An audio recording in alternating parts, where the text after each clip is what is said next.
Inés del alma mía, Isabel Allende, disco 2, track 7.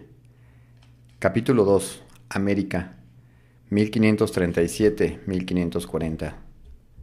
35 años tenía Pedro de Valdivia cuando llegó con Jerónimo de Alderete a Venezuela, Venecia pequeña, como le llamaron irónicamente los primeros exploradores, al ver sus pantanos, canales y chozas en palafitos.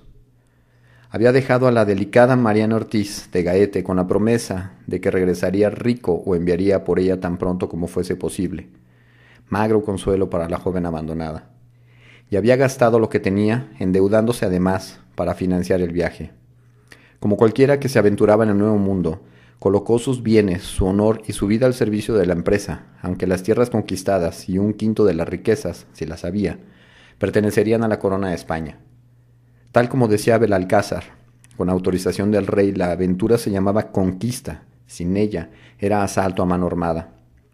Las playas del Caribe, con sus aguas y arenas opalescentes y sus elegantes palmeras, recibieron a los viajeros con engañosa tranquilidad, pues tan pronto se internaron en el follaje, los envolvió una jungla de pesadilla. Debían abrirse paso a machetazos, aturdidos por la humedad y el calor, hostigados sin tregua por mosquitos y alimañas desconocidas. Avanzaban por un suelo pantanoso, donde se hundían hasta los muslos en una materia blanda y putrefacta, pesados, torpes, cubiertos de asquerosas sanguijuelas que les chupaban la sangre. No podían quitarse las armaduras por temor a las flechas envenenadas de los indios, que los seguían silenciosos e invisibles en la vegetación. No podemos caer vivos en manos de los salvajes, les advirtió Alderete, y les recordó que el conquistador Francisco Pizarro, en su primera expedición al sur del continente, había entrado con un grupo de sus hombres de una aldea desocupada, donde aún ardían fogatas. Los españoles, hambrientos, destaparon los calderos y vieron los ingredientes de la sopa, cabezas, manos, pies y vísceras humanas. Eso ocurrió en el oeste, cuando Pizarro buscaba el Perú, aclaró Pedro de Valdivia, quien se creía bien informado sobre descubrimientos y conquistas. Los indios caribes de estos lados también son antropófagos, insistió Jerónimo. Era imposible orientarse en el verde absoluto de ese mundo primitivo, anterior al Génesis, un infinito laberinto circular, sin tiempo, sin historia. Si se alejaban unos pasos de la ribera de los ríos, se los tragaban la jungla para siempre, como le ocurrió a uno de los hombres, que se internó entre los helechos llamando a su madre, loco de congoja y miedo. Avanzaban en silencio, agobiados por una soledad de abismo profundo, una angustia sideral. El agua estaba infestada de pirañas que, al olor de la sangre, se abalanzaban en masa y acababan con un cristiano en pocos minutos. Solo los huesos, blancos y limpios, demostraban que alguna vez existió. En esa lujuriante naturaleza no había que comer. Pronto se les terminaron los víveres y empezó el padecimiento del hambre. A veces lograban cazar un mono y lo devoraban crudo, asqueados por su aspecto humano y su fetidez, porque en la humedad eterna del bosque era muy difícil hacer fuego. Se enfermaron al probar unos frutos desconocidos y durante días no pudieron seguir adelante, derrotados por los vómitos y una cagantina implacable. Se les hinchaba el vientre, se les soltaban los dientes, se revolcaban de fiebre. Uno murió echando sangre hasta por los ojos, a otro se lo tragó un lodazal, un tercero fue triturado por una anaconda, monstruosa serpiente de agua, gruesa como una pierna de hombre y larga como 5 lanzas alineadas. El aire era un vapor caliente, podrido, malsano, un hálito de dragón. Es el reino de Satanás, sostenían los soldados, y debía de serlo, porque los ánimos enardecían y paleaban a cada rato. Los jefes se hallaban en duros aprietos para mantener algo de disciplina y obligarlos a continuar. Un solo señuelo les impulsaba a seguir adelante, el dorado. A medida que avanzaban penosamente, disminuía la fe de Pedro de Valdivia en la empresa y aumentaba su disgusto. No era eso lo que había soñado en su aburrido solar de Extremadura. Iba dispuesto a enfrentarse con bárbaros en batallas heroicas y a conquistar regiones remotas para gloria de Dios y del rey, pero nunca imaginó que usaría su espada, la espada victoriosa de Flandes e Italia, para luchar contra la naturaleza. La codicia y crueldad de sus compañeros le repugnaban. Nada había de honorable o idealista en esta soladesca brutal, salvo Jerónimo de Alderete, quien había dado pruebas sobradas de nobleza. Sus compañeros eran rufianes de la peor calaña, gente traidora y pendenciera. El capitán al mando de la expedición, a quien no tardó en detestar, era un desalmado, robaba, traficaba con los indios como esclavos y no pagaba el quinto correspondiente a la corona. ¿A dónde vamos tan iracundos y desesperados si al fin y al cabo nadie puede llevarse el oro a la tumba?, pensaba Valdivia, pero seguía andando porque era imposible retroceder. La disparatada aventura duró varios meses hasta que por fin Pedro de Valdivia y Jerónimo de Alderete lograron separarse del nefasto grupo y embarcarse a la ciudad de Santo Domingo, en la isla de la Española, donde pudieron reponerse de los estragos del viaje. Pedro aprovechó para enviar a Marina algún dinero que había ahorrado, como haría siempre, hasta su muerte. En esos días llegó a la isla la noticia de que Francisco Pizarro necesitaba refuerzos en el Perú. Su socio en la conquista, Diego de Almagro, había partido al extremo sur del continente con la idea de someter las tierras bárbaras de Chile. Los socios tenían temperamentos opuestos. El primero era sombrío, desconfiado y envidioso, aunque muy valiente, y el segundo era franco, leal y tan generoso, que solo deseaba hacer fortuna para repartirla. Era inevitable que hombres tan diferentes, pero de igual ambición, terminaran por enemistarse, a pesar de haberse jurado fidelidad comulgando ante el altar con la misma hostia partida en dos. El imperio incaico quedó chico para contenerlos a ambos. Pizarro, convertido en marqués gobernador y caballero de la Orden de Santiago, se quedó en el Perú, secundado por sus temibles hermanos, mientras Almagro se dirigía, en 1535, con un ejército de 500 castellanos, 10,000 indios y anaconas, y el título de adelantado a Chile, la región aún inexplorada, cuyo nombre, en lengua aymara, quiere decir donde acaba la tierra. Para afincar el viaje, gastó de su peculio más de lo que el Inca Atahualpa pagó por su rescate. Apenas Diego de Almagro se fue con sus bravos a Chile, Pizarro debió enfrentar una insurrección general. Al dividirse las fuerzas de los viracochas, como llamaban a los españoles, los nativos del Perú tomaron las armas contra los invasores. Sin pronta ayuda, la conquista del imperio inca peligraba, así como las vidas de los españoles, obligados a batirse con fuerzas muy superiores. El llamado de socorro de Francisco Pizarro alcanzó a la Española, donde lo oyó Valdivia, quien sin vacilar decidió acudir al Perú. El solo nombre de ese territorio, Perú, evocaba en Pedro de Valdivia las inconcebibles riquezas y la refinada civilización que su amigo Alderete describía con elocuencia. Admirable, en verdad, pensaba al oír las cosas que se contaban, aunque no todo era digno de encomio. Sabía que los incas eran crueles, controlaban al pueblo con ferocidad. Después de una batalla, si los vencidos no aceptaban incorporarse por completo al imperio, no dejaban a nadie vivo, y ante el menor asomo de descontento trasladaban aldeas completas a 1000 leguas de distancia. Aplicaban los peores suplicios a sus enemigos, incluso a mujeres y niños. El Inca, quien desposaba a sus hermanas para garantizar la pureza de la sangre real, encarnaba a la divinidad del alma del imperio, pasado, presente y futuro. De Atahualpa se decía que tenía miles de doncellas en su serrallo y una multitud incalculable de esclavos, que se divertía torturando a los prisioneros y que solía degollar a sus ministros con su propia mano. El pueblo, sin rostro y sin voz, vivía sometido.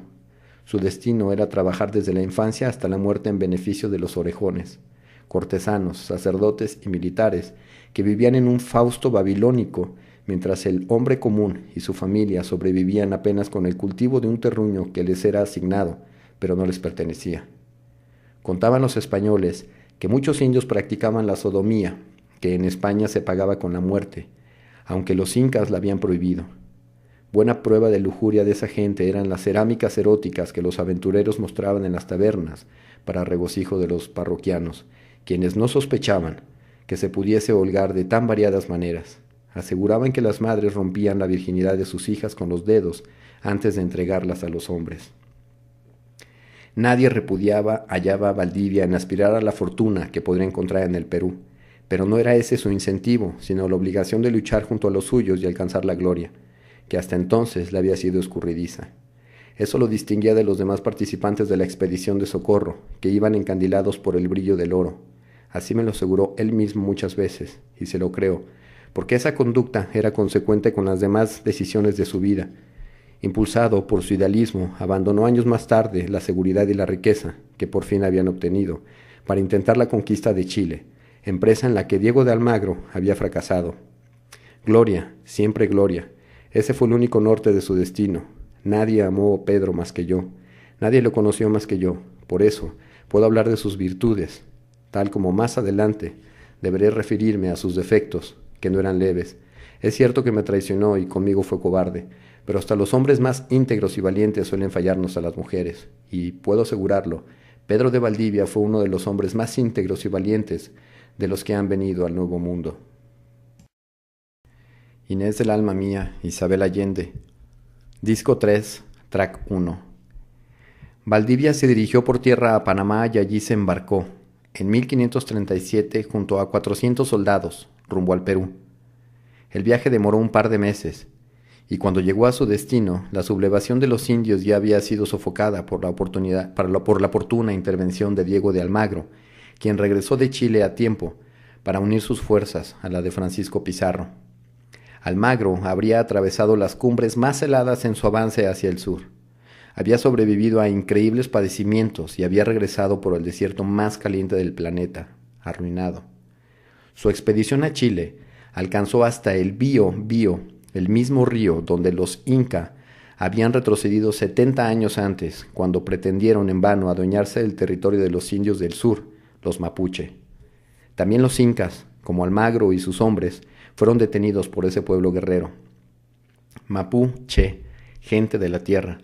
Así se llaman ellos mismos, aunque ahora los denominan araucanos, nombre más sonoro dado por el poeta Alonso de Ercilla y Zúñiga, que no sé de dónde lo sacó, tal vez de Arauco, un lugar del sur.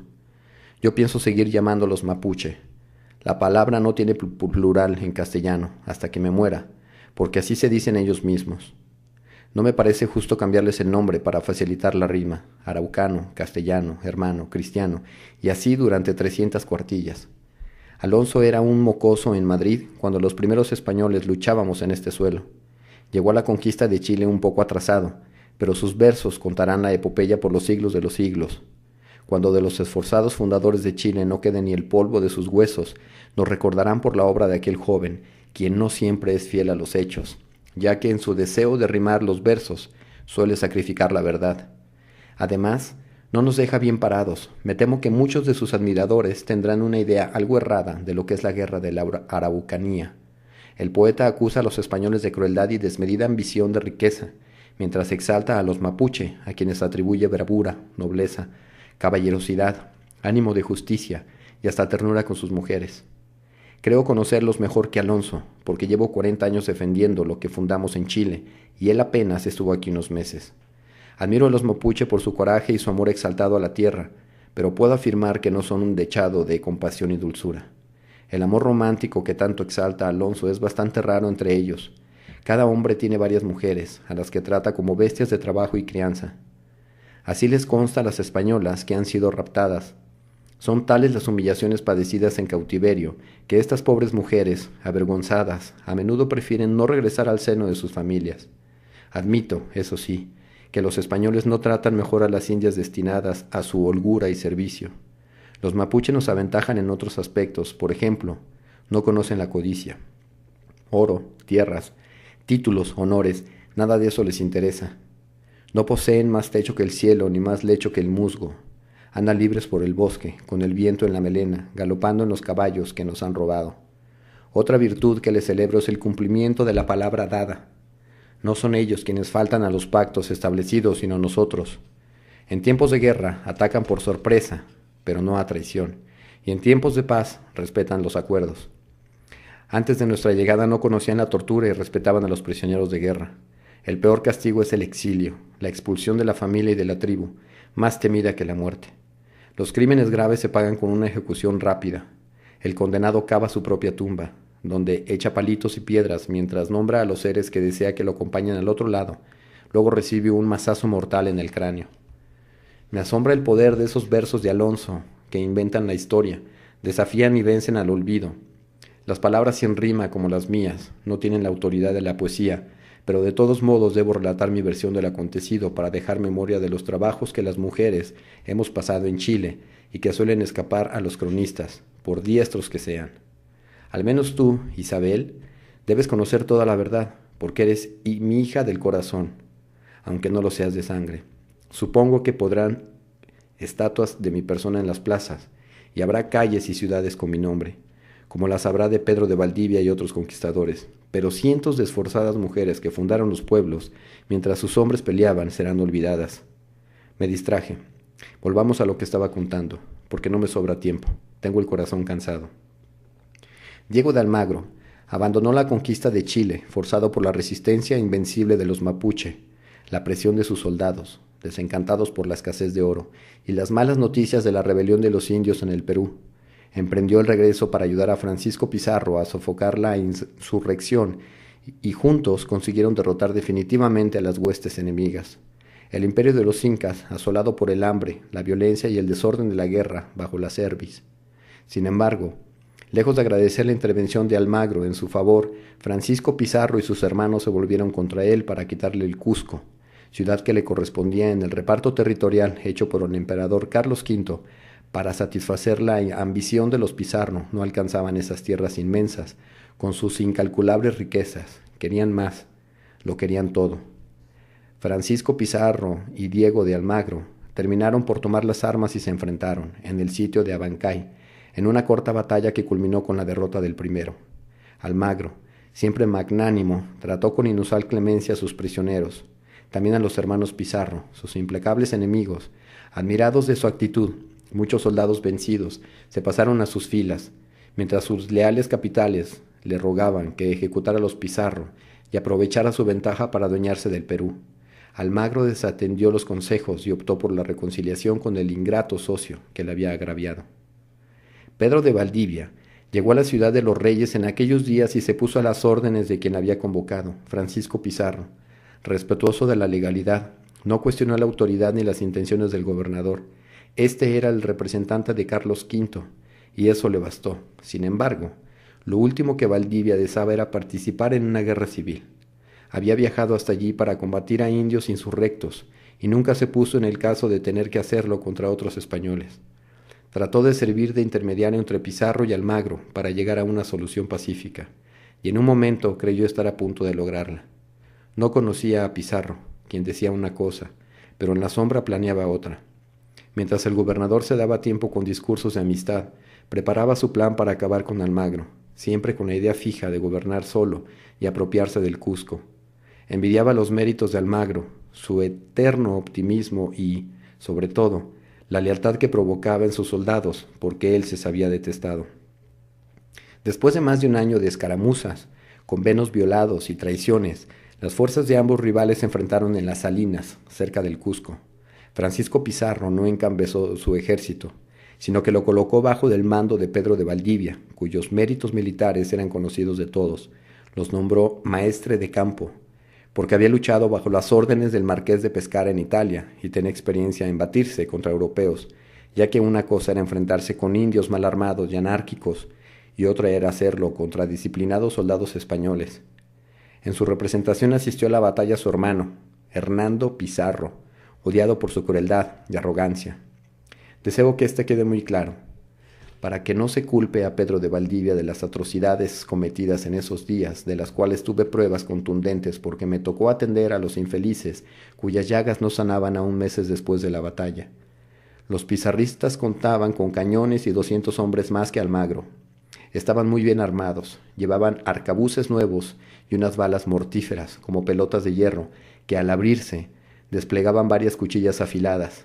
Tenían la moral alta y se hallaban bien descansados, mientras que sus contrarios venían de pasar grandes penurias en Chile y en la tarea de sofocar la sublevación de los indios del Perú.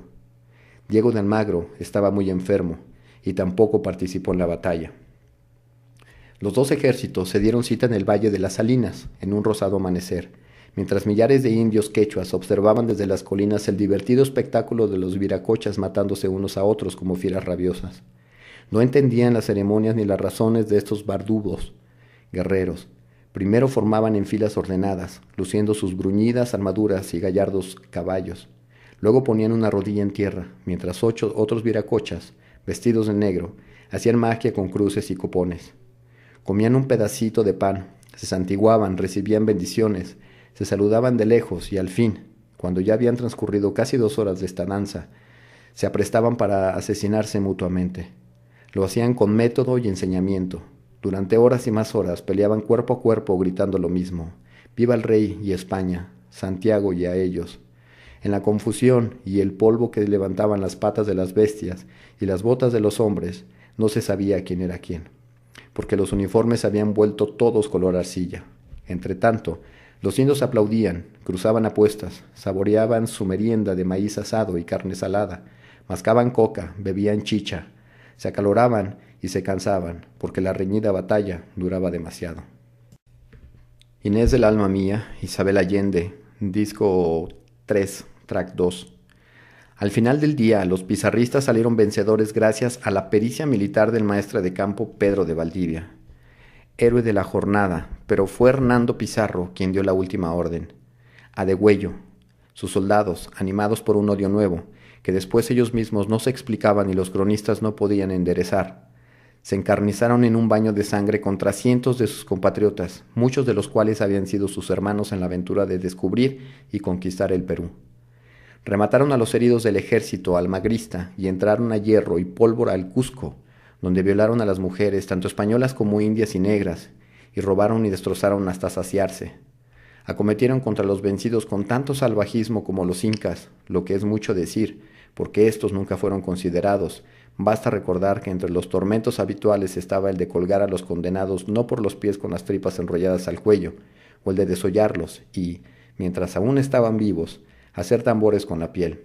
No llegaron a tanto los españoles en esa ocasión, porque andaban apurados, según me contaron algunos sobrevivientes.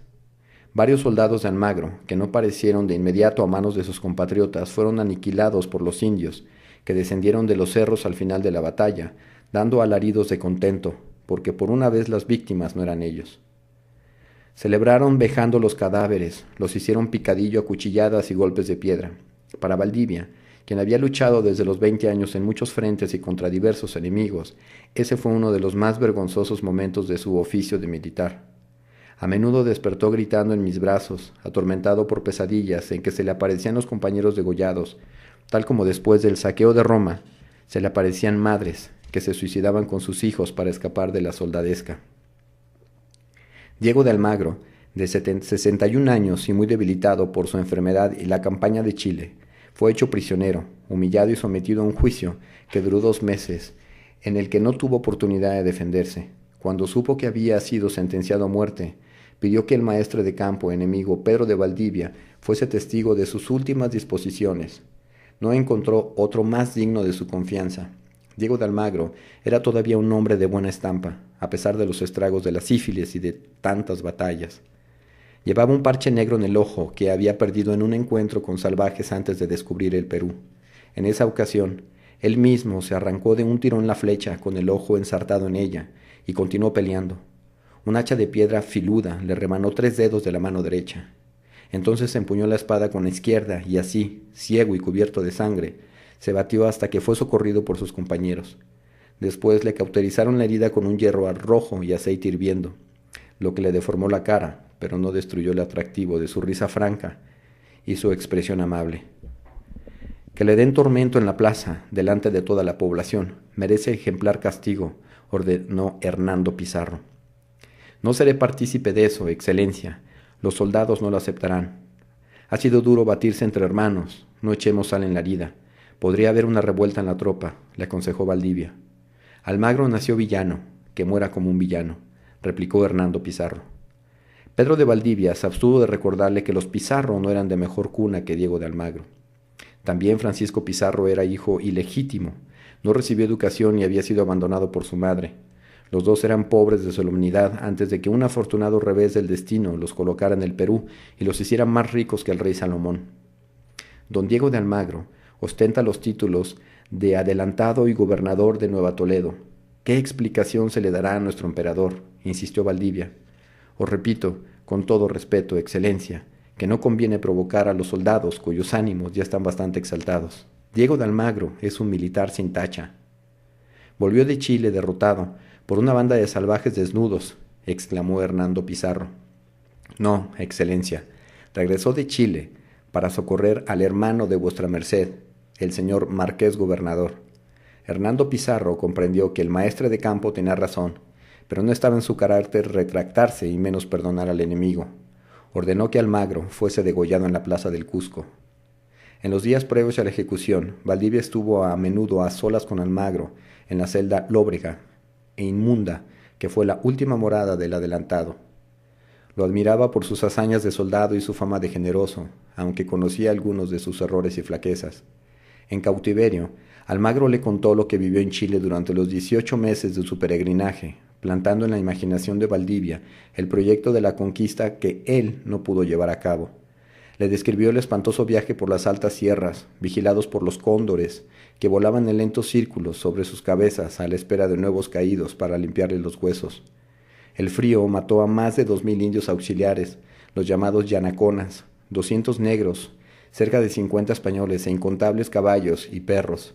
Hasta los piojos desaparecían y las pulgas caían de las ropas como semillitas. Nada crecía allí, ni un liquen. Todo era roca, viento, hielo y soledad. Era tanta la consternación, don Pedro, que masticábamos la carne cruda de los animales congelados y bebíamos la orina de los caballos. De día marchábamos a paso forzado para evitar que nos cubriera la nieve y nos paralizara el miedo. De noche dormíamos abrazados con las bestias. Cada amanecer contábamos a los indios muertos y mascullábamos deprisa un Padre Nuestro por sus almas, pues no había tiempo para más. Los cuerpos quedaron donde cayeron, como monolitos de hielo señalando el camino para los extraviados viajeros del futuro. Agregó que las armaduras de los castellanos se congelaban, aprisionándolos, y que al quitarse las botas o los guantes se desprendían los dedos sin dolor. Ni un demente hubiese emprendido el regreso por la misma ruta, le explico. Por eso prefiero enfrentarse al desierto. No imaginaba que también sería terrible. Cuánto esfuerzo y padecimiento cuesta el cristiano debe de conquistar, pensaba Valdivia. Durante el día el calor del desierto es como una hoguera y la luz es tan intensa que enloquece a hombres y caballos por igual, induciéndoles a ver visiones de árboles y remansos de agua dulce, contó el adelantado. Apenas se oculta el sol, baja de súbito la temperatura y cae la camacancha, un rocío tan helado como las nieves profundas que nos atormentaron en las cumbres de la sierra. Llevábamos abundante agua en barriles y en odres de cuero, pero pronto se nos hizo escasa, la sed mató a muchos indios y envileció a los españoles. En verdad parece un viaje al infierno, don Diego, comentó Valdivia. Lo fue, don Pedro, pero os aseguro que si me alcanzara la vida volveré a intentarlo. ¿Por qué, si son tan espantosos los obstáculos y tan pobre la recompensa? Porque una vez vencida la cordillera y el desierto que separan a Chile del resto de la tierra conocida, se encuentran colinas suaves, bosques fragantes, fértiles valles, ríos copiosos y un clima tan amable como no lo hay en España ni en ninguna otra parte. Chile es un paraíso, don Pedro. Es allí donde debemos fundar nuestras ciudades y prosperar. ¿Y qué opinan, qué opinión tienen vuestra merced de los indios de Chile?, preguntó Valdivia. Al principio encontramos salvajes amistosos, unos que llaman promaucaes y son de raza similar a la mapuche, pero de otras tribus. Luego estos se volvieron contra nosotros. Están mezclados con indios del Perú y el Ecuador. Son súbitos del encanto cuyo dominio llegó solo al río Biobío. Nos entendimos con algunos curacas o jefes incas, pero no pudimos continuar hacia el sur, porque allí están los mapuche, que son muy aguerridos. Con deciros, don Pedro, que en ninguna de mis arriesgadas expediciones y batallas encontré enemigos tan formidables como aquellos bárbaros armados de palos y piedras. Deben de serlo, adelantado, si pudieron deteneros a vos y a vuestros soldados de tanta fama. Los mapuches solo saben de guerra y libertad. No tienen rey ni entienden de jerarquías, solo obedecen a sus toquis durante el lapso de la batalla. Libertad, libertad, solo libertad. Es lo más importante para ellos. Por eso no pudimos someterlos, tal como no lo lograron los incas. Las mujeres realizan todo el trabajo, mientras que los hombres no hacen otra cosa que pararse para pelear. La condena de Diego de Almagro se cumplió una mañana de pleno invierno en 1538. A última hora Pizarro cambió la sentencia por temor a la reacción de los soldados, si lo degollaban en público, como había ordenado. Lo ejecutaron en su celda. El verdugo le aplicó el tormento del garrote vil, estrangulándolo lentamente con una cuerda, y luego su cuerpo fue llevado a la plaza del Cusco, donde lo decapitaron, aunque tampoco se atrevieron a exponer la cabeza en un gancho de carnicero, como estaba planeado. Para entonces, Hernando Pizarro comenzaba a darse cuenta de la magnitud de lo que había hecho y a preguntarse cuál sería la reacción del emperador Carlos V decidió dar a Diego de Almagro un entierro digno, y él mismo, vestido de luto riguroso, encabezó el cortejo fúnebre. Años más tarde, todos los hermanos Pizarro pagaron sus crímenes, pero esa es otra historia. He debido alargarme en la narración de estos episodios porque explican la determinación de Pedro de Valdivia de alejarse del Perú, que estaba desgarrado por la insidia y la corrupción, y conquistar el territorio a un inocente de Chile, empresa que compartió conmigo. Inés del alma mía, Isabel Allende, disco 3, track 3. La batalla de las Salinas y la muerte de Diego de Almagro ocurrieron unos meses antes de mi viaje al Cusco. A la sazón, yo me hallaba en Panamá, donde varias personas me dijeron que habían visto a Juan de Málaga aguardando noticias de mi marido.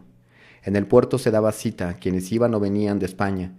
Muchos viajeros pasaban por allí, soldados, empleados de la corona, cronistas, frailes, científicos, aventureros y bandidos, todos cocinándose en el mismo vaho de los trópicos. Con ellos yo enviaba mensajes hacia los 4 puntos cardinales, pero el tiempo se arrastraba sin una respuesta de mi marido.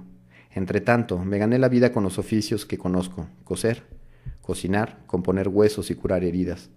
Nada podía hacer por ayudar a quienes sufrían de peste.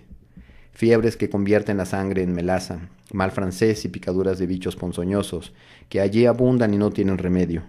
Como mi madre y mi abuela, tengo salud de roble y pude vivir en los trópicos sin enfermarme. Más tarde, en Chile, sobreviví sin problemas en el desierto, caliente como una hoguera, en diluvios invernales que mataban de gripa a los hombres más robustos, y durante las epidemias de tifus y viruela, en las que me tocó cuidar y enterrar a víctimas pestilentes. Un día, hablando con la tripulación de una goleta atracada en el puerto, me enteré de que Juan se había embarcado rumbo al Perú hacía ya un buen tiempo, como lo hicieron otros españoles, al oír de las riquezas descubiertas por Pizarro y Almagro. Junté mis pertenencias, eché mano de mis ahorros y conseguí embarcarme hacia el sur con un grupo de frailes dominicos, porque no obtuve permiso para hacerlo sola. Imagino que esos curas eran de la Inquisición, pero nunca se lo pregunté, porque la sola palabra me aterrorizaba entonces y me aterroriza todavía. Jamás olvidaré una quema de herejes que hubo en Plasencia cuando yo tenía unos 8 o 9 años. Volví a usar mis vestidos negros y asumí el papel de esposa desconsolada para que me ayudaran a llegar al Perú. Los frailes se maravillaban de mi fidelidad conyugal, que me conducía por el mundo persiguiendo a un marido que no me había convocado a su lado y cuyo paradero desconocía. Mi motivo no era la fidelidad, sino el deseo de salir del estado de incertidumbre en que Juan me había dejado. Hacía muchos años que no lo amaba. Apenas recordaba su rostro y temía que cuando lo viera no lo reconocería. Tampoco pretendía quedarme en Panamá, expuesta a los apetitos de la soldadesca de paso y al clima insalubre. La travesía en barco demoró más o menos 7 semanas, zigzagueando en el océano de acuerdo con el capricho de los inventos. Para entonces, decenas de barcos españoles recorrían la ruta de ida y vuelta al Perú, pero las valiosas cartas de navegación eran todavía un secreto de Estado. Como no estaban completas, en cada viaje los pilotos tenían el deber de anotar sus observaciones, desde el color del agua y las nubes hasta la menor novedad en el contorno de la costa, cuando ésta se hallaba a la vista. Así podían ajustar las cartas que después servirían a otros viajeros. Nos tocó mar agitado, neblina, tormentas, rencillas entre los tripulantes y otros inconvenientes que me abstendré de relatar aquí para no alargarme demasiado. Baste decir que los frailes decían misa cada mañana y nos hacían rezar el rosario por la tarde para aplacar el océano y los ánimos pendencieros de los hombres.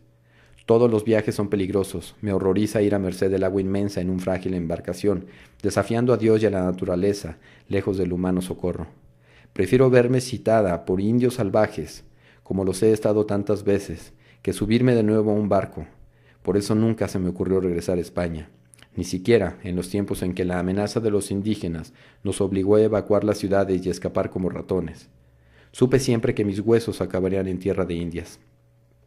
En alta mar, volví a padecer el acoso de los hombres. A pesar de la vigilancia permanente de los frailes, los sentía acechándome como una jauría de perros. ¿Emanaba yo el olor de una hembra en celo? En la intimidad de mi camarote, me lavaba con agua de mar, asustada de ese poder que no deseaba, porque podía volverse contra mí. Soñaba con lobos jadeantes, las lenguas colgando, los colmillos ensangrentados, dispuestos a saltarme encima, todos a la vez. A veces los lobos tenían el rostro de Sebastián Romero. Pasaba las noches en vela, encerrada en mi cabina, cosiendo, rezando sin atreverme a salir al aire fresco de la noche para calmar los nervios, por temor a la constante presencia masculina en la oscuridad. Temía esa amenaza, es cierto, pero también me atraía y fascinaba. El deseo era un abismo terrible que se abría a mis pies y me invitaba a dar un salto y perderme en sus profundidades. Conocía la fiesta y el tormento de la pasión porque los había vivido con Juan de Málaga en los primeros años de nuestra unión. Muchos defectos tenía mi marido, pero no puedo negar que era un amante incansable y divertido, por eso lo perdoné una y otra vez. Cuando ya nada me quedaba del amor o del respeto por él, seguía deseándolo. Para protegerme de la tentación del amor, me decía que nunca encontraría otro capaz de darme tanto gozo como Juan. Sabía que debía cuidarme de las enfermedades que contagian los hombres. Había visto sus defectos y, por muy sana que fuese, las temía como al diablo, ya que basta el menor contacto con el mal francés para infectarse. Además podía quedar preñada, porque las esponjas con vinagre no son remedio seguro. Y tanto había rogado a la Virgen por un hijo, que ésta podía hacerme el favor a destiempo. Los milagros suelen ser inoportunos. Esas buenas razones me sirvieron durante años de forzada castidad, en los que mi corazón aprendió a vivir sofocado, pero mi cuerpo nunca dejó de reclamar. En este nuevo mundo el aire es caliente, propicio a la sensualidad. Todo es más intenso, el color, los aromas, los sabores, incluso las flores, con sus terribles fragancias, y las frutas, tibias y pegajosas, incitan a la lascivia. En Cartagena y luego en Panamá, dudaba de los principios que me sostenían en España. Se me iba la juventud, se me gastaba la vida. ¿A quién le interesaba mi virtud? ¿Quién me juzgaba? Concluí que Dios debía ser más complaciente en las Indias que en Extremadura. Si perdonaba los agravios cometidos en su nombre contra millares de indígenas, ciertamente perdonaría las debilidades de una pobre mujer. Tuve gran alegría cuando llegamos sanos y salvos al puerto de Callao y pude abandonar el barco, donde empezaba a perder la razón. No hay nada tan opresivo como el confinamiento de una nave en la inmensidad de las aguas negras del océano, sin fondo y sin límite. Puerto. Resulta una palabra demasiado ambiciosa para el Callao de esos años. Dicen que ahora es el puerto más importante del Pacífico, de donde salen incalculables tesoros hacia España. Pero entonces era un muelle mísero. Del Callao fui con los frailes a la ciudad de los Reyes, que ahora llaman Lima, nombre menos gracioso. Como prefiero el primero, así seguiré llamándola. La ciudad, recién fundada por Francisco Pizarro en un gran valle, me pareció eternamente nublada. La luz del sol, al filtrarse en el aire húmedo, le daba un aspecto etéreo, como los borrosos dibujos de Daniel Belalcázar. Allí hice las indagaciones necesarias y a los pocos días encontré a un soldado que conocía a Juan de Málaga. «Habéis llegado tarde, señora», me dijo. «Vuestro marido pereció en la batalla de las Salinas». Juan no era soldado, le aclaré. Aquí no hay otro oficio, hasta los frailes empuñan la espada. El hombre tenía mala catadura, una barba montaraz que le cubría la mitad del pecho, la ropa en hilachas e inmunda, la boca sin dientes y la conducta de un ebrio. Me juró que había sido amigo de mi marido, pero no lo creí, porque primero me contó que Juan era soldado de infantería, endeudado por el juego y debilitado por el vicio de las mujeres y el vino, y luego empezó a divagar sobre un penacho de plumas y una capa de brocado. Para terminar de espantarme, se me fue encima, con la intención de abrazarme, y cuando lo rechacé, ofreció comprar mis favores con monedas de oro. Ya que había llegado tan lejos, de Extremadura a los antiguos dominios de Atahualpa, decidí que bien podía hacer un último esfuerzo y me sumé a una caravana que transportaba bastimentos y una manada de llamas y alpacas al Cusco. Nos custodiaba un grupo de soldados al mando de un tal Alférez Núñez, soltero, guapo, jactancioso y, por lo visto, acostumbrado a satisfacer sus caprichos. En la caravana iban 2 frailes, un escribano, un auditor y un médico alemán, además de los soldados, todos a caballo, en mula o transportados en litera por los indios. Yo era la única española, pero algunas indias quechuas con sus niños acompañaban a la interminable hilera de cargadores llevando vituallas para sus maridos. Las ropas de lana de colores brillantes les daban un aire alegre, pero en verdad tenían la expresión hosca y rencorosa de la gente sometida. Eran de corta estatura, pómulos altos, ojos pequeños y alargados, y dientes negros por las hojas de coca que masticaban para darse ánimo. Los niños me parecían encantadores, y algunas mujeres atrayentes, aunque nunca sonreían. Nos siguieron por varias leguas hasta que recibieron de Núñez la orden de regresar a sus casas. Entonces se fueron una a una, conduciendo sus hijos de la mano. Los hombres que llevaban el equipaje a la espalda eran muy fuertes y, a pesar de ir descalzos y cargados como bestias, resistían los caprichos del clima y las fatigas del viaje mejor que nosotros, que íbamos montados. Podían marchar horas y horas sin perder el ritmo de su trotecito, callados y ausentes, como si anduvieran en sueños. Hablaban un castellano mínimo, quejumbroso, cantado y siempre en tono de pregunta. Solo se alteraban con los ladridos de los perros de Alférez Núñez, dos fieros mastines entrenados para matar. Inés del alma mía, Isabel Allende, disco 3, track 4. Núñez empezó a acosarme el primer día de marcha y ya no me dejó en paz. Procuré mantenerlo a raya con prudencia, recordándole mi condición de casada, porque no me convenía enemistarme con él, pero a medida que avanzábamos su atrevimiento aumentaba. Hacía alarde de su condición de hidalgo, lo que me costaba creer dada su conducta. Había hecho algo de fortuna y mantenía 30 concubinas indias repartidas entre la ciudad de los Reyes y el Cusco, todas muy complacientes, según las escribía. En su pueblo de España eso habría sido un escándalo, pero en el Nuevo Mundo, donde los españoles toman a las indias y negras a su antojo, es la norma. Los más las abandonan después de forzarlas, pero algunos las mantienen a su servicio, aunque rara vez se ocupan de los críos que nacen de esas madres sometidas. Así van poblando estas tierras de mestizos resentidos. Núñez me ofreció desprenderse de sus mancebas cuando yo aceptara su propuesta, pues no le cabía duda de que lo haría apenas comprobara la muerte de mi marido, que, según él, era segura. Este orondo alférez se parecía demasiado a Juan de Málaga en sus defectos y no tenía ninguna de sus virtudes como para que yo pudiera amarlo. No soy de las personas que tropiezan 2 veces con la misma piedra. En aquella época las mujeres españolas en el Perú todavía se contaban con los dedos y no supe de ninguna que hubiese llegado sola, como yo. Eran esposas o hijas de soldados que viajaban por insistencia de la corona, empeñada en reunir a las familias y crear una sociedad legítima y decente en las colonias. Esas mujeres llevaban su vida puertas adentro, solitaria y aburrida, aunque lujosa, puesto que disponían de docenas de indias para complacer sus menores caprichos. Me contaron que las damas españolas del Perú ni siquiera se limpiaban el trasero solas. Las criadas se encargaban de hacerlo. Poco acostumbradas a ver a una española sin acompañante, los hombres de la caravana se esmeraron en tratarme con grandes consideraciones, como si yo fuese una persona de rango y alcurnia, no la pobre costurera que en verdad era. En ese largo y lento viaje al Cusco atendieron mis necesidades. Compartieron conmigo su comida, me prestaron sus tiendas y cabalgaduras, me regalaron botas y una manta de vicuña, el tejido más fino del mundo. A cambio, tan solo me pedían que les cantara una canción y les hablara de España cuando acampábamos por las tardes y les pesaba la nostalgia. Gracias a esa ayuda pude arreglarme porque allí todo costaba 100 veces más que en España y muy pronto me encontré sin un maravedí. Era tanta la abundancia de oro en el Perú que la plata se despreciaba y tanta la falta de cosas esenciales como herraduras para caballos o tinta para escribir que los precios eran absurdos. A uno de los viajeros le arranqué de un tirón un diente podrido. Asunto fácil y expedito. Solo se requiere una invocación a Santa Apolonia y una tenaza. Y él me pagó con una esmeralda digna de un obispo. Está engastada en la corona de Nuestra Señora del Socorro y ahora vale más que entonces, porque en Chile no abundan las piedras preciosas. Al cabo de varios días de marcha por los caminos del Inca, a través de secas planicies y montañas, cruzando precipicios por puentes colgantes de cuerdas vegetales y vadeando arroyos y charcos de sal, subiendo y subiendo, llegamos al fin del viaje. El alférez Núñez, desde lo alto de su cabaño, me señaló el Cusco con su lanza. Nunca he visto nada como la magnífica ciudad del Cusco, ombligo del imperio inca, lugar sagrado donde los hombres hablan con la divinidad.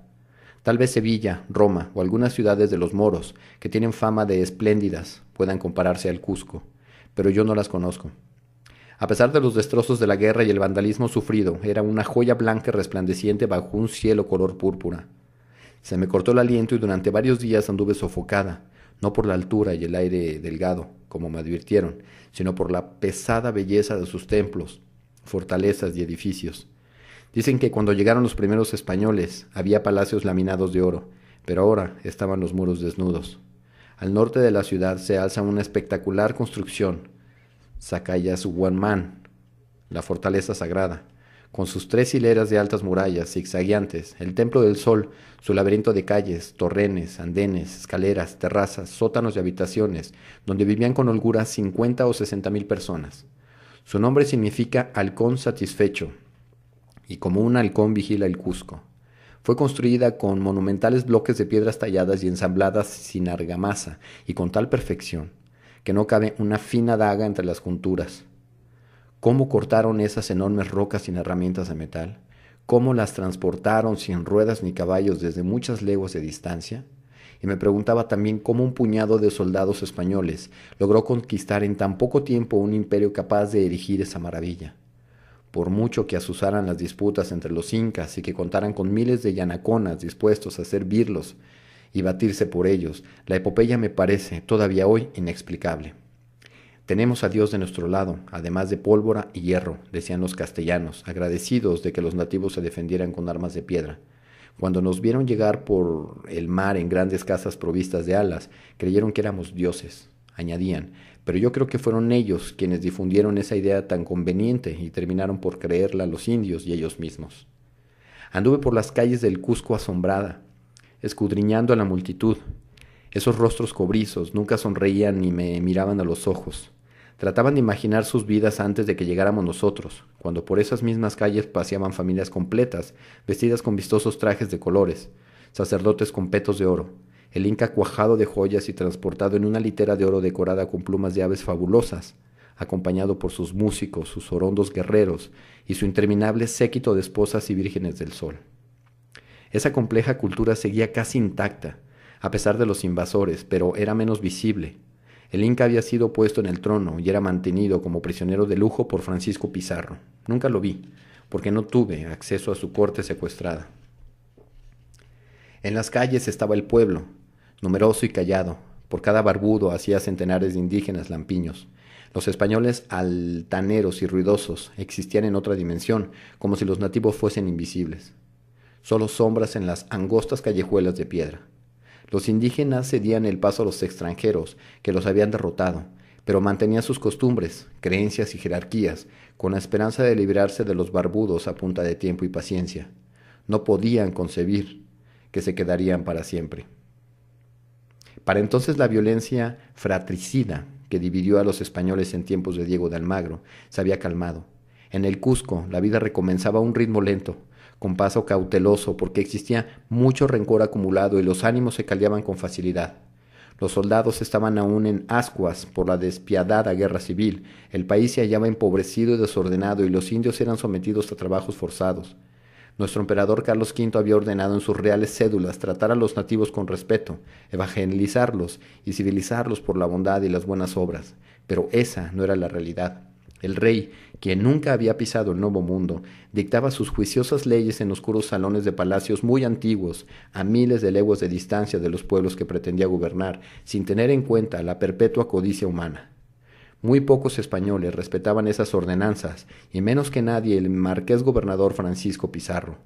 Hasta el más mísero castellano contaba con sus indios de servicio, y los ricos encomenderos los tenían por centenares, ya que de nada valían la tierra ni las minas ni brazos para trabajarlas. Los indios obedecían bajo el látigo de los capataces, aunque algunos preferían dar una muerte compasiva a sus familias y luego suicidarse. Hablando con los soldados pude juntar los pedazos de la historia de Juan y tuve la certeza de su muerte. Mi marido había llegado al Perú, después de agotar sus fuerzas buscando el dorado en las selvas calientes del norte, y se había alistado en el ejército de Francisco Pizarro. No tenía pasta de soldado, pero se las arregló para sobrevivir en los encuentros con los indios. Pudo obtener algo de oro, puesto que existía en abundancia, pero lo perdía una y otra vez en apuestas. Debía dinero a varios de sus camaradas y una suma importante a Hernando Pizarro, hermano del gobernador. Esa deuda lo convirtió en su lacayo y por encargo suyo cometió diversas bellaquerías. Mi marido combatió contra las tropas victoriosas en la batalla de las Salinas, donde le tocó una extraña misión, la última de su vida. Hernando Pizarro le ordenó que se cambiara el uniforme con él, así.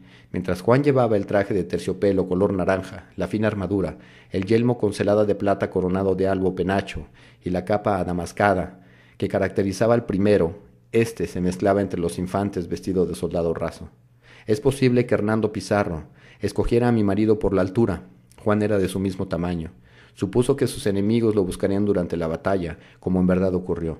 El extravagante atuendo atrajo a los capitanes de Almagro, quienes lograron acercarse a golpes de espada y dar muerte al insignificante Juan de Málaga, confundiéndolo con el hermano del gobernador. Hernando Pizarro salvó la vida, pero su nombre quedó manchado para siempre con la mala fama de cobarde. Sus proezas militares anteriores fueron borradas de un plumazo, y nada pudo devolverle el prestigio perdido. La vergüenza de ese ardid salpicó a los españoles, amigos y enemigos, que nunca se lo perdonaron.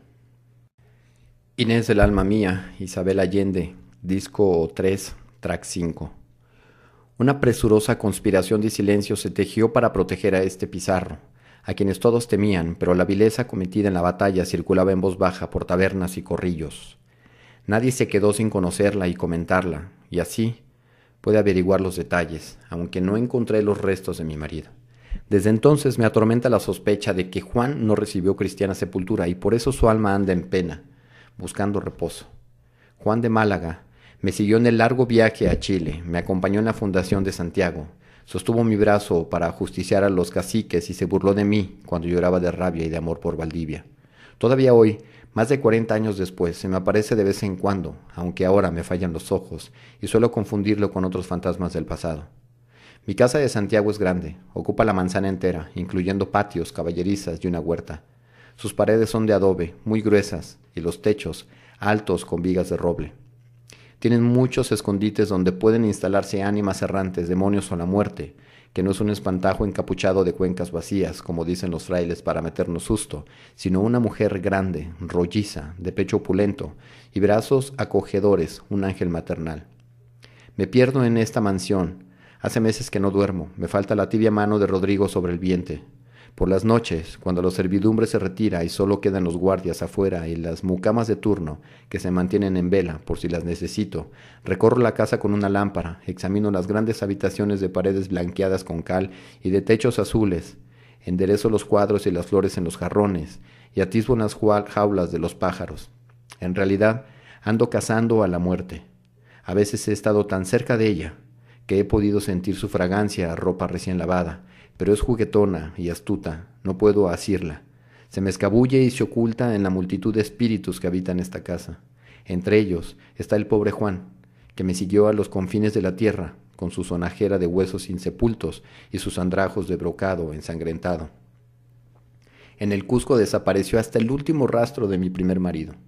Sin duda, su cuerpo vestido con el principesco atuendo de Hernando Pizarro fue el primero de los soldados victoriosos levantaron del suelo al final de la batalla, antes de que los indios se descolgaran de los cerros para cebarse con los despojos de los vencidos. Sin duda, se sorprendieron al comprobar que bajo el yelmo y la armadura no estaba su dueño, sino un anónimo soldado, y supongo que obedecieron de mal talante la orden de disimular lo ocurrido, porque lo último que perdona un español es la cobardía. Pero lo hicieron tan bien que borraron por completo el paso de mi marido por la vida. Cuando se supo que la viuda de Juan de Málaga andaba haciendo preguntas, el mismo marqués, gobernador Francisco Pizarro, quiso conocerme. Había hecho construir un palacio en la ciudad de los Reyes, y desde allí dominaba el imperio con fausto, perfidia y mano dura, pero en ese momento se encontraba de visita en el Cusco. Me recibió en un salón decorado con alfombras peruanas de rica lana y muebles tallados. La cubierta de la gran mesa principal, los respaldos de las sillas, las copas, los candelabros y las escupideras eran de plata maciza. Había más plata que hierro en el Perú. Varios cortesanos, apiñados en los rincones, sombríos como buitres, cuchicheaban y movían papeles dándose aires de importancia. Pizarro vestía de terciopelo negro, jubón, ajustado con mangas acuchilladas, gola blanca, una gruesa cadena de oro al pecho, hebillas también de oro en el calzado y una capa de marta sobre los hombros. Era un hombre de unos 60 y tantos años, altanero, de piel verdosa, barba entrecana, ojos hundidos de mirar, desconfiado y un desagradable tono de voz en falsete. Me dio su breve pésame por la muerte de mi marido, sin mencionar su nombre, y enseguida, en un gesto inesperado, me pasó una bolsa de dinero para que sobreviviera hasta que pudiera embarcarme de vuelta a España. Como manifestó, en ese mismo instante tomé una decisión impulsiva, de la que nunca me he arrepentido. Con todo respeto, Excelencia, no pienso regresar a España, le anuncié. Una sombra terrible cruzó fugazmente por el semblante del marqués gobernador. Se aproximó a la ventana y por largo rato se quedó contemplando la ciudad que se extendía a sus pies. Pensé que me había olvidado y empecé a retroceder en dirección a la puerta, pero de pronto, sin volverse, se dirigió a mí de nuevo. ¿Cuál me dijisteis que era vuestro nombre, señora? Inés Suárez, para serviros, señor marqués gobernador. ¿Y cómo pensáis ganaros la vida? Honestamente, excelencia. Y con discreción, espero. La discreción es muy apreciada aquí, especialmente en las mujeres. El ayuntamiento os facilitará una casa, buenos días y buena suerte. Eso fue todo. Comprendí que si deseaba quedarme en el Cusco, más valía que dejara de hacer preguntas. Juan de Málaga bien muerto estaba y yo era libre. Puedo decir con certeza que ese día comenzó mi vida. Los años anteriores fueron entrenamiento para lo que habría de venir. Te ruego un poco de paciencia, Isabel. Verás que pronto este desordenado relato llegará al momento en que mi destino se entrecruza con el de Pedro de Valdivia y se inicia la epopeya que deseo contarte. Antes de eso, mi existencia fue la de una insignificante modista de Plasencia, como la de cientos y cientos de obreras que vinieron antes y vendrán después de mí. Con Pedro de Valdivia viví un amor de leyenda y con él conquisté un reino. Aunque adoré a Rodrigo de Quiroga, tu padre, y viví con él 30 años, solo vale la pena contar mi vida por la conquista de Chile, que compartí con Pedro de Valdivia. Me instalé en el Cusco, en la casa que me prestó el ayuntamiento por instrucciones del marqués gobernador Pizarro. Era modesta, pero decente, con 3 habitaciones y un patio, bien situada en el centro de la ciudad y siempre fragante por la enredadera de madreselva que trepaba por sus paredes. También me asignaron 3 indias de servicio, 2 jóvenes y una de más edad, que había adoptado el nombre de Cristiano de Catalina y llegaría a ser mi mejor amiga. Me dispuse a ejercer mi oficio de costurera, muy apreciado entre los españoles, que se hallaban en aprietos para hacer durar la poca ropa traída de España. También curaba a los soldados tullidos o malheridos en la guerra, en su mayoría combatientes de las Salinas. El médico alemán que viajó conmigo en la caravana desde la ciudad de los Reyes al Cusco me convocaba a menudo para ayudarlo a atender los peores casos, y yo acudía con Catalina, porque ella sabía de remedios y encantamientos. Entre Catalina y él existía cierta rivalidad que no siempre convenía a los infortunados pacientes. Ella no se interesaba en aprender sobre los 4 humores que determinan el estado de la salud del cuerpo, y él despreciaba la hechicería, aunque a veces resultaba muy efectiva.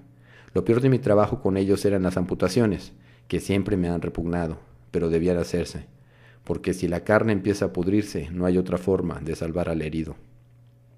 De todos modos, muy pocos sobreviven a esas operaciones. Nada sé de la vida de Catalina antes de la llegada de los españoles al Perú.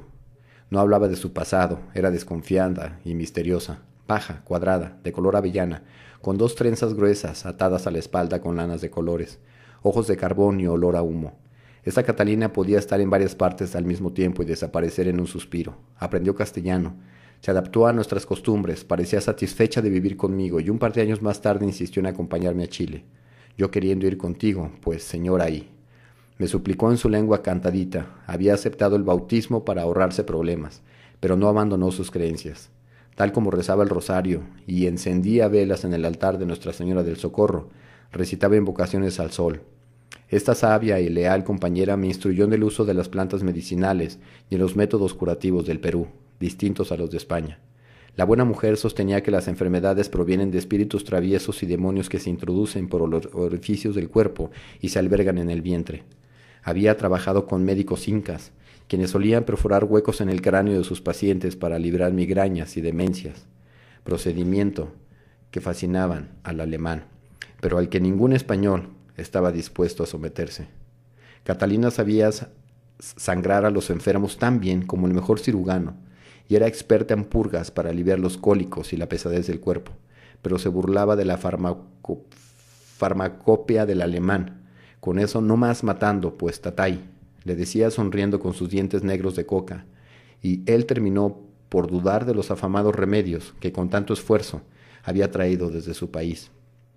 Catalina conocía poderosos venenos, pociones afrodisíacas, hierbas que daban incansable energía y otras que inducían el sueño, detenían desangramientos o atenuaban el dolor. Era mágica, podía hablar con los muertos y ver el futuro. A veces bebía una mixtura de plantas que la enviaba a otro mundo, donde recibía consejos de los ángeles. Ella no los llamaba así, pero los describía como seres transparentes, alados y capaces de fulminar con el fuego de la mirada. Esos no pueden ser sino ángeles. Nos absteníamos de mencionar estos asuntos delante de terceras personas, porque nos habrían acusado de brujería y tratos con el maligno. Inés del alma mía, Isabel Allende. Disco 3, track 6. No es divertido ir a dar una mazmorra de la Inquisición. Por menos de lo que nosotras sabíamos, muchos desventurados han terminado en la hoguera. No siempre los conjuros de Catalina daban el resultado esperado, como es natural. Una vez trató de echar de la casa el ánima de Juan de Málaga, que nos molestaba demasiado, pero solo consiguió que se nos murieran varias gallinas esa misma noche, y que al día siguiente apareciera en el centro del Cusco una llama con 2 cabezas. El animal agravó la discordia entre indios y castellanos, porque los primeros creyeron que era la reencarnación del inmortal Inca, Atahualpa, y los segundos la despacharon de un lanzazo para probar que de inmortal poco tenía. Se armó un altercado que dejó varios indios muertos y un español herido. Catalina vivió conmigo muchos años, cuidó de mi salud, me previno de peligros y me guió en decisiones importantes. La única promesa que no cumplió fue la de acompañarme en la vejez, porque se murió antes que yo.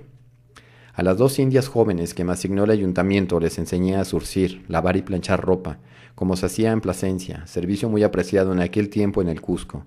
Hice construir un horno de barro en el patio y con Catalina nos dedicamos a cocinar empanadas. La harina de trigo era costosa, pero aprendimos a hacerlas con harina de maíz. No alcanzaban a enfriarse al salir del horno. El horno las anunciaba por el barrio y los clientes acudían en tropel. Siempre dejábamos algunas para los mendigos y ensimismados, que se alimentaban de la caridad pública. Ese aroma denso de carne, cebolla frita, comino y masa horneada se me metió bajo la piel de tal manera que todavía lo tengo. Me moriré con olor a empanada. Pude sostener mi casa, pero en esa ciudad tan cara y corrupta, una viuda se hallaba en duros aprietos para salir de la pobreza.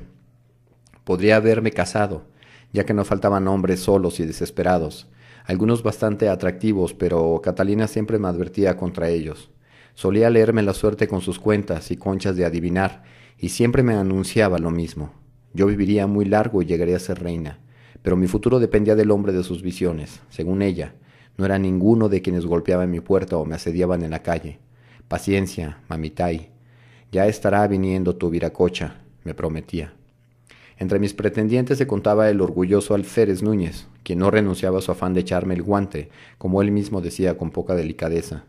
No entendía por qué yo rechazaba sus requerimientos, ya que mi excusa anterior no servía. Se había demostrado que era viuda, como él me había asegurado desde el comienzo. Imaginaba que mis negativas eran una fortuna de coquetería, y así, cuanto más tercos eran mis desaires, más se encaprichaba él. Debí prohibirle que irrumpiera con sus mastines en mi casa, porque aterrorizaban a mis sirvientes. Los animales, entrenados para someter a los indios, al olerlas, comenzaban a tironear de sus cadenas y gruñían y ladraban con los colmillos a la vista. Nada divertía tanto al alférez como a azuzar a sus fieras contra los indios. Por lo mismo, desatendía mis súplicas e invadía mi casa con sus perros, tal como lo hacía en otras partes. Un día los 2 animales amanecieron con el hocico lleno de espuma verde y pocas horas después estaban tiesos. Su dueño, indignado, amenazó con matar a quien se los hubiese envenenado, pero el médico alemán lo convenció de que habían muerto de peste y que debía quemar los restos de inmediato para evitar el contagio. Así lo hizo, temiendo que el primero en caer con la enfermedad fuera él mismo. Las visitas del alférez se hicieron cada vez más frecuentes y, como también me molestaba en la calle, me hizo la vida un infierno. Este blanco no entiende con palabras, pues, señoray, yo bien digo que puede irse muriendo, como los perros de él, me anunció Catalina. Preferí no indagar qué quería decir. En una ocasión, Núñez llegó como siempre con su olor a macho y sus regalos, que yo no deseaba, llenando mi casa con su ruidosa presencia. ¿Por qué me atormentáis, hermosa Inés?, me preguntó por enésima vez, cogiéndome por la cintura. No me agraviéis, señor. No os he autorizado para que me tratéis con familiaridad, repliqué, desprendiéndome de sus arpas. Bien, entonces, distinguida Inés, ¿cuándo nos casamos? Nunca. Aquí tenéis nuestras camisas y calzas, remendadas y limpias. Buscad otra lavandera, porque no os quiero en mi casa. Adiós, y lo empujé hacia la puerta. Adiós, decís, Inés. No me conocéis, mujer. A mí nadie me insulta, y menos una ramera, me gritó desde la calle. Era la hora suave del atardecer cuando los parroquianos se juntaban a esperar que salieran las últimas empanadas del horno, pero no tuve ánimo para atenderlos. Temblaba de ira y vergüenza. Me limité a repartir algunas empanadas entre los pobres para que no se quedaran sin comer, y luego cerré mi puerta, que habitualmente mantenía abierta hasta que caía el frío de la noche. Maldito es, pues, Mamitay, pero no te azoroches. Este Núñez ha de estar trayendo buena suerte, me consoló Catalina. Solo puede traerme desgracia, Catalina. Un hombre fanfarrón y despechado es siempre peligroso. Catalina tenía razón. Gracias al nefasto alférez que se instaló en una taberna a beber y jactarse de lo que pensaba hacer conmigo, conocí esa noche al hombre de mi destino, aquel que Catalina no se cansaba de anunciarme. La taberna, una sala de techos bajos, con varios ventanucos por donde apenas entraba suficiente aire para respirar, estaba atendida por un andaluz de buen corazón, que daba crédito a los soldados cortos de fondos. Por esa razón, y por la música de cuerdas y tambores de un par de negros, el local era muy popular. Contrastaba con el bullicio alegre de los clientes la figura sobria de un hombre que bebía solo en un rincón. Estaba sentado en una banqueta ante una mesita, donde había extendido un trozo de papel amarillento que mantenía estirado con su garrafa de vino. Era Pedro de Valdivia, maestre de campo del gobernador Francisco Pizarro y héroe de la batalla de las Salinas, entonces convertido en uno de los encomenderos más ricos del Perú. En pago por los servicios prestados, Pizarro le había asignado por el lapso de su vida una espléndida mina de plata en Porco, una hacienda en el Valle de la Canela, muy fértil y productiva, y centenares de indios para trabajarlas. ¿Y qué hacía en ese momento el afamado Valdivia? No calculaba las arrobas de plata extraídas de su mina, ni el número de sus llamas o sacos de maíz, sino que estudiaba un mapa trazado a la carrera por Diego de Almagro en su prisión, antes de ser ajusticiado. Le atormentaba la idea fija de triunfar allí, donde el adelantado Almagro había fracasado, en ese territorio misterioso al sur del hemisferio. Eso faltaba aún por conquistar y poblar. Era el único lugar virgen donde un militar como él podía alcanzar la gloria. No deseaba permanecer a la sombra de Francisco Pizarro, envejeciendo cómodamente en el Perú. Tampoco pretendía regresar a España, por muy rico y respetado que fuere. Menos le atraía la idea de reunirse con Marina, quien le aguardaba fielmente desde hacía años, y no se cansaba de llamarlo en sus cartas, siempre colmadas de bendiciones y reproches. España era el pasado, Chile era el futuro. El mapa mostraba los caminos recorridos por Almagro en su expedición y los puntos más difíciles, la sierra, el desierto y las zonas donde se concentraban los enemigos. Del río Bío al sur no se puede pasar, los mapuches lo impiden. Le había repetido varias veces a Almagro, esas palabras perseguían a Valdivia, aguijoneándolo. Yo habría pasado, pensaba, aunque nunca dudó del valor del adelantado. En eso estaba, cuando distinguió en la ruidosa taberna un vozarrón de ebrio y, sin quererlo, prestó atención. Hablaba de alguien a quien pensaba darle una muy merecida lección, una tal Inés, mujer engreída, que se atrevía a desafiar a un honesto alférez del cristianismo emperador Carlos V. El nombre le pareció conocido y pronto dedujo que se trataba de la joven viuda, que lavaba y remendaba ropa en la calle del Templo de las Vírgenes. Él no había recorrido sus servicios, para eso contaba con las indias de su casa, pero la había visto algunas veces en la calle o en la iglesia, y se había fijado en ella, porque era una de las pocas españolas del Cusco, y se había preguntado cuánto duraría sola una mujer como esa. En un par de ocasiones le había seguido unas cuadras a cierta distancia, nada más que para deleitarse con el movimiento de sus caderas. Caminaba con firmes trancos de gitana, y el reflejo del sol en sus cabellos cobrizos. Le pareció que ella irradiaba seguridad y fuerza de carácter, condiciones que él exigía de sus capitanes, pero que nunca pensó que apareciera en una mujer. Hasta entonces, solo le habían atraído las muchachas dulces y frágiles que despertaban el deseo de protegerlas. Por eso se había casado con Marina. Esa Inés nada tenía de vulnerable o inocente, era más bien intimidante, pura energía, como un ciclón contenido. Sin embargo, eso fue lo que más le llamó la atención en ella, al menos así me lo contó después. Con los pedazos de las frases que le llegaban ahogadas por el ruido de la taberna, Valdivia pudo deducir el plan del alférez borracho, quien pedía a gritos un par de voluntarios para secuestrar a la mujer por la noche y llevársela a su casa. Un coro de risotadas y bromas obscenas acogió su solicitud, pero nadie se ofreció para ayudarlo, ya que no solo era una acción cobarde, sino también peligrosa. Una cosa era violar en la guerra y holgar con las indias, que nada valían, y otra agredir a una viuda española que había sido recibida por el gobernador en persona. Más valía sacarse eso de la mente, le advirtieron sus compinches, pero Núñez proclamó que no le faltarían brazos para llevar a cabo su propósito. Inés del alma mía, Isabel Allende. Disco 3, track 7. Pedro de Valdivia no lo perdió de vista y media hora más tarde lo siguió a la calle. El hombre salió trastabillando, sin darse cuenta de que llevaba a alguien detrás. Se detuvo un rato frente a mi puerta, calculando si podría realizar su cometido solo, pero decidió no correr tal riesgo. Por mucho que el alcohol le nublase el entendimiento, sabía que su reputación y su carrera militar estaban en juego. Valdivia lo vio alejarse y se plantó en la esquina, oculto en las sombras. No debió esperar mucho. Pronto vio un par de indios sigilosos que empezaron a rondar la casa tanteando la puerta y los postigos de las ventanas que daban a la calle. Cuando comprobaron que estaban atrancadas por dentro, decidieron trepar por el cerco de piedra, de solo 5 pies de altura, que protegía la vivienda por atrás. En pocos minutos cayeron dentro del patio, con tan mala suerte para ellos que voltearon y quebraron una tinaja de barro. Tengo el sueño liviano y desperté con el ruido. Por un momento, Pedro los dejó hacer, para ver hasta dónde eran capaces de llegar, y enseguida saltó el muro detrás de ellos. Para entonces yo había encendido una lámpara y había cogido el cuchillo largo de picar la carne para las empanadas. Estaba dispuesto a usarlo, pero rezaba para no tener que hacerlo, ya que Sebastián Romero me pesaba bastante y habría sido una lástima echarme otro cadáver en la conciencia. Salí al patio seguida de cerca por Catalina. Llegamos tarde a lo mejor del espectáculo, porque el caballero ya había acorralado a los asaltantes y se disponía a atarlos con la misma cuerda que ellos traían para mí. Los hechos sucedieron muy rápido, sin mayor esfuerzo por parte de Valdivia, quien lucía más risueño que enojado, como si se tratara de una travesura de muchachos.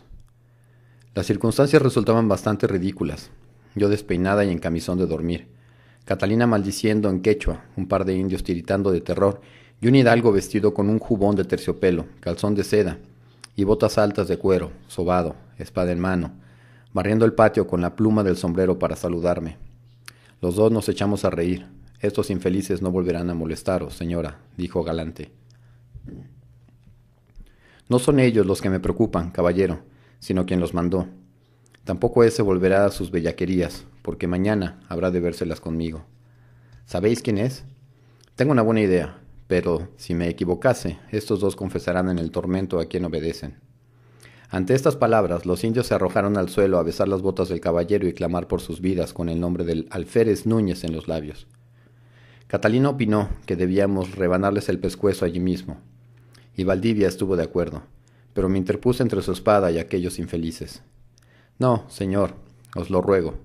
No quiero muertos en mi patio, ensucian y traen mala suerte. Valdivia volvió a reírse. Abrió el portón y los despidió con sendas patadas en el trasero, después de advertirles que desaparecieran del Cusco esa misma noche o pagarían las consecuencias. Me temo que el alférez Núñez no será tan magnánimo como vos, caballero. Buscará a esos hombres por cielo y tierra, saben demasiado y no le conviene que hable. Dije, créedme, señora, me alcanza la autoridad para mandar a Núñez a pudrirse en la selva de los Chunchos, y os aseguro que lo haré, replicó él. Recién entonces lo reconocí. Era el maestre de campo, héroe de muchas guerras, uno de los hombres más ricos y poderosos del Perú. Lo había vislumbrado en algunas ocasiones, pero siempre de lejos, admirando su caballo árabe y su autoridad natural. Esa noche, la vida de Pedro de Valdivia y la mía se definieron. Habíamos andado en círculos por años, buscándonos a ciegas, hasta encontrarnos al fin en el patio de esa casita en la calle del Templo de las Vírgenes. Agradecida, le invité a entrar a mi modesta sala, mientras Catalina iba a buscar un vaso de vino, que en mi casa no faltaba, para agasajarlo. Antes de esfumarse en el aire, como era su costumbre, Catalina me hizo una señal a espaldas de mi huésped, y así supe que se trataba del hombre que ella había vislumbrado en sus cochinitas de avinar. Sorprendida, porque nunca imaginé que la suerte me asignaría a alguien tan importante como Valdivia, procedí a estudiarlo de pies a cabeza en la luz amarilla de la lámpara. Me gustó lo que vi. Ojos azules como el cielo de Extremadura, facciones viriles, rostro abierto aunque severo, fornido, buen porte de guerrero, manos endurecidas por la espada, pero de dedos largos y elegantes. Un hombre entero, como él, sin duda era un lujo en las Indias, donde tantos hay marcados por horrendas cicatrices o carentes de ojos, narices y hasta miembros. ¿Y qué vio él? Una mujer delgada, de mediana estatura, con el cabello suelto y desordenado, ojos castaños, cejas gruesas, descalza, cubierta por un camisón de tela ordinaria.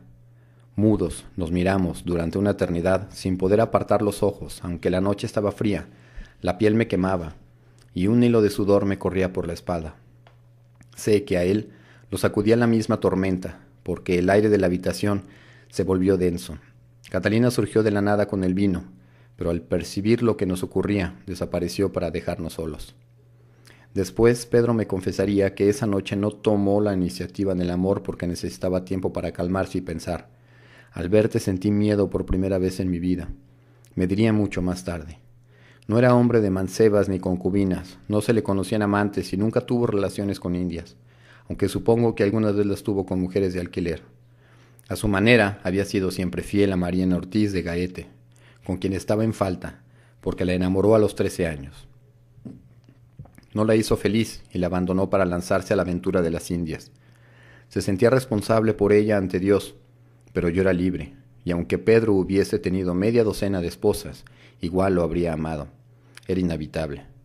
Él tenía casi 40 años y yo alrededor de 30. Ninguno de los dos podía perder tiempo. Por eso me dispuse a conducir las cosas por el debido cauce. ¿Cómo llegamos a abrazarnos tan pronto? ¿Quién estiró la mano primero? ¿Quién buscó los labios del otro para el beso? Seguramente fui yo.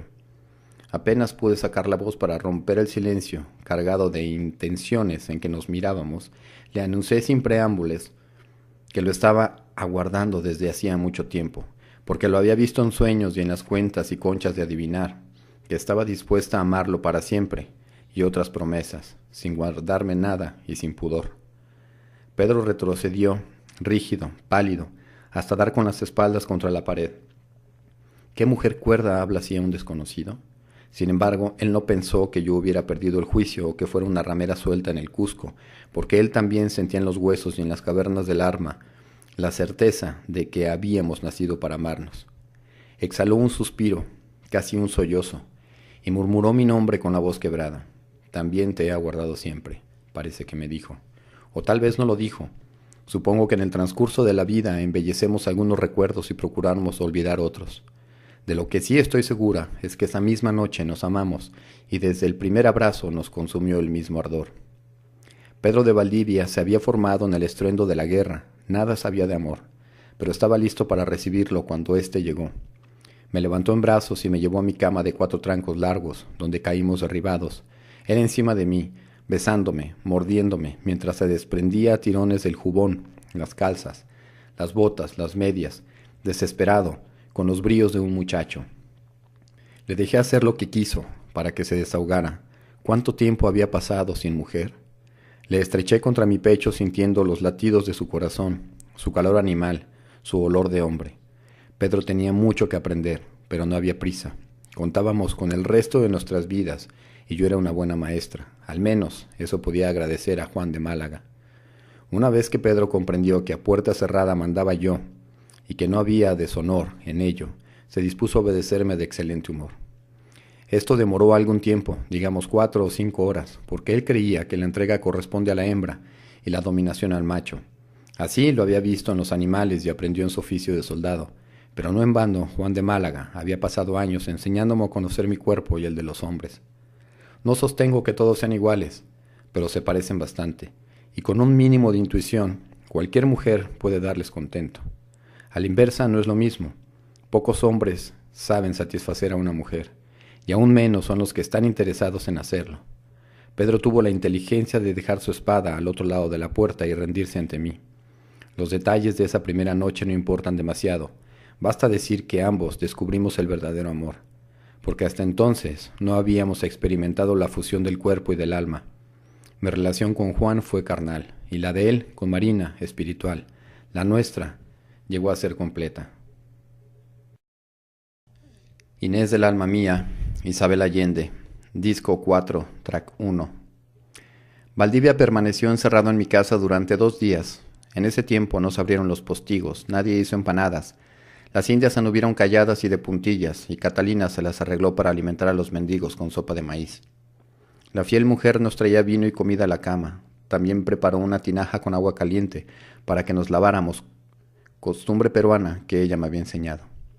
Como todo español de origen, Pedro creía que el baño es peligroso.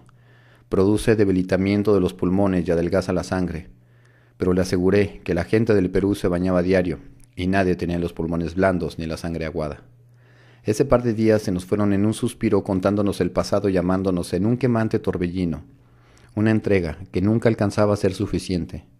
Un deseo demente de fundirnos en el otro, morir y morir. Ay, Pedro, ay, Inés. Nos desplomábamos juntos, quedábamos enlazados de piernas y brazos, exhaustos, bañados en el mismo sudor, hablando en susurros. Luego renacía el deseo con más intensidad en las sábanas mojadas. Olor a hombre, hierro, vino y caballo. Olor a mujer, cocina, humo y mar. Fragancia de ambos. Única e inolvidable, hálito de selva. Caldo espeso. Aprendimos a elevarnos hacia el cielo y a gemir juntos, heridos por el mismo latigazo que nos suspendía al borde de la muerte y por último nos sumergía en un letargo profundo. Una y otra vez despertábamos listos para inventar de nuevo el amor, hasta que llegó el alba del tercer día, con su alboroto de gallos y el aroma del pan. Entonces Pedro, transformado, pidió su ropa y su espada. Ah, qué tenaz es la memoria. La mía no me deja en paz. Me llena la mente de imágenes, palabras, dolor y amor. Siento que vuelvo a vivir una y otra vez lo ya vivido. El esfuerzo de escribir este relato no está en recordar, sino en el lento ejercicio de ponerlo en papel. Mi letra nunca fue buena, a pesar de los empeños de González de Marmolejo, pero ahora es casi ilegible. Tengo cierta urgencia porque vuelan las semanas y todavía falta bastante por narrar. Me canso, la pluma rompe el papel y caen salpicaduras de tinta. En resumen, esta labor me queda grande. ¿Por qué insisto en ella? Quienes me conocieron a fondo están muertos, solo tú, Isabel. Tienes una idea de quién soy, pero esa idea está desvirtuada por tu cariño y la deuda que crees tener conmigo. No me debes nada, te lo he dicho a menudo. Soy yo quien está en deuda contigo, porque viniste a satisfacer mi más profunda necesidad, la de ser madre. Eres mi amiga y confidente, la única persona que conoce mis secretos, incluso algunos que, por pudor, no compartí con tu padre. Nos llevamos bien tú y yo, tienes buen humor y nos reímos juntas, con esa risa de las mujeres que nace de la complicidad. Te agradezco que te hayas instalado con tus hijos aquí, a pesar de que tu casa queda a un par de cuadras de distancia. Arguyes que necesitas compañía mientras tu marido anda en la guerra, como antes andaba el mío, pero no te creo. La verdad es que temes que me muera sola en este caserón de viuda, que será tuyo muy pronto, tal como ya lo son todos mis bienes terrenales. Me conforta la idea de verte convertida en una mujer muy rica, que puedo ir en paz al otro mundo, ya que he cumplido cabalmente la promesa de protegerte que le hice a tu padre, cuando él te trajo a mi casa. Entonces yo era todavía la amante de Pedro de Valdivia, pero eso no me impidió recibirte con los brazos abiertos. En esa época la ciudad de Santiago ya se había repuesto del estropicio causado por el primer ataque de los indios.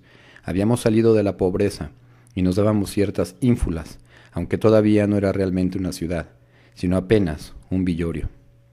Por sus méritos y su carácter intachable, Rodrigo de Quiroga se había convertido en el capitán favorito de Pedro y en mi mejor amigo. Yo sabía que estaba enamorado de mí. Una mujer simple lo sabe, aunque no se escape un gesto o una palabra que lo delate. Rodrigo no habría sido capaz de admitirlo, ni en lo más secreto de su corazón, por lealtad a Valdivia, su jefe y amigo. Supongo que yo también lo quería. Se puede amar a dos hombres al mismo tiempo, pero me aguardé ese sentimiento para no arriesgar el honor y la vida de Rodrigo. No es todavía el momento de referirme a esto. Queda para más adelante. Hay cosas que no he tenido ocasión de contarte, por estar demasiado ocupada en tareas cotidianas, y si no las escribo me las llevaré a la tumba. A pesar de mi afán de exactitud, he omitido bastante. He debido seleccionar solo lo esencial, pero estoy segura de no haber traicionado la verdad. Esta es mi historia y la de un hombre, don Pedro de Valdivia, cuyas heroicas proezas han sido anotadas con rigor por los cronistas y perdurarán en sus páginas hasta el fin de los tiempos. Sin embargo, yo sé de él lo que la historia jamás podrá averiguar, que temía y cómo amó. La relación con Pedro de Valdivia me trastornó. No podía vivir sin él. Un solo día sin verlo me afiebraba. Una noche sin estar en sus brazos era un tormento. Al principio, más que amor, fue una pasión ciega, desatada, que por suerte él compartía. De otro modo yo hubiese perdido el juicio.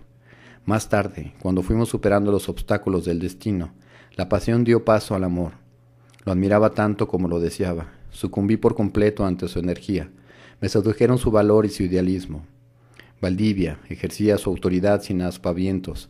Se hacía obedecer con su sola presencia. Tenía una personalidad imponente, irresistible, pero en la intimidad se transformaba. En mi cama era mío, se me entregó sin reticencia, como un joven en su primer amor. Estaba acostumbrado a la rudeza de la guerra. Era impaciente e inquieto, sin embargo podíamos pasar días completos de ocio, dedicados a conocernos, contándonos los detalles de nuestros respectivos destinos con verdadera urgencia, como si se nos fuera a acabar la vida en menos de una semana. Yo llevaba la cuenta de los días y las horas que pasábamos juntos, eran mi tesoro. Pedro llevaba la cuenta de nuestros abrazos y besos. Me sorprende que a ninguno de los dos nos asustara esa pasión que hoy, vista desde la distancia del desamor y la ancianidad, me parece opresiva. Pedro pasaba sus noches en mi casa, salvo cuando debía viajar a la ciudad de los Reyes o visitar sus propiedades en Porco y La Canela, y entonces me llevaba con él. Me gustaba verlo sobre su caballo. Tenía un aire marcial, y ejercer su don de mando entre sus subalternos y camaradas de armas. Sabía muchas cosas que yo no sospechaba, me comentaba sus lecturas, compartía conmigo sus ideas. Era espléndido conmigo, me regalaba vestidos suntuosos, telas, joyas y monedas de oro. Al principio esa generosidad me molestaba porque me parecía un intento de comprar mi cariño, pero después me acostumbré a ella, empecé a ahorrar, con la idea de tener algo más o menos seguro en el futuro. Nunca se sabe lo que puede pasar, decía siempre mi madre, quien me enseñó a esconder dinero. Además, comprobé que Pedro no era buen administrador y no se interesaba demasiado en sus bienes. Como todo hidalgo español, se creía por encima del trabajo o del vil dinero, que podía gastar como un duque, pero que no sabía ganar. Las mercedes de tierra y minas recibidas de Pizarro fueron un golpe de fortuna que recibió con la misma soltura con que estaba dispuesto a perderlas. Una vez me atreví a decírselo, porque, como he tenido que ganarme la vida desde que era niña, me horroriza el despilfarro, pero me hizo callar con un beso. El oro es para gastarlo y, gracias a Dios, a mí me sobra, replicó. Eso no me tranquilizó, por el contrario. Valdivia trataba a sus indios encomendados con más consideración que otros españoles, pero siempre con rigor. Había establecido turnos de trabajo, alimentaba bien a su gente y obligaba a los capataces a medirse en los castigos, mientras que en otras minas y haciendas hacían trabajar incluso a las mujeres y los niños. No es mi caso, Inés. Yo respeto las leyes de España hasta donde es posible, replicó, altanero, cuando se lo comenté. ¿Quién decide hasta dónde es posible? La moral cristiana y el buen juicio. Tal como no conviene reventar a los caballos de fatiga, no se debe abusar de los indios. Sin ellos, las minas y las tierras nada valen. Quisiera convivir con ellos en armonía, pero no se puede someterlos sin emplear la fuerza. Dudo que someterlos los beneficie, Pedro. ¿Dudas de los beneficios del cristianismo y la civilización? Me refutó.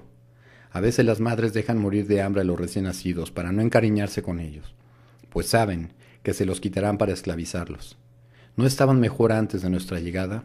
No, Inés. Bajo el dominio del Inca padecían más que ahora. Debemos mirar hacia el futuro. Ya estamos aquí y nos quedaremos. Un día habrá una nueva raza en esta tierra, mezcla de nosotros con indias, todos cristianos y unidos por nuestra lengua castellana y la ley. Entonces habrá paz y prosperidad.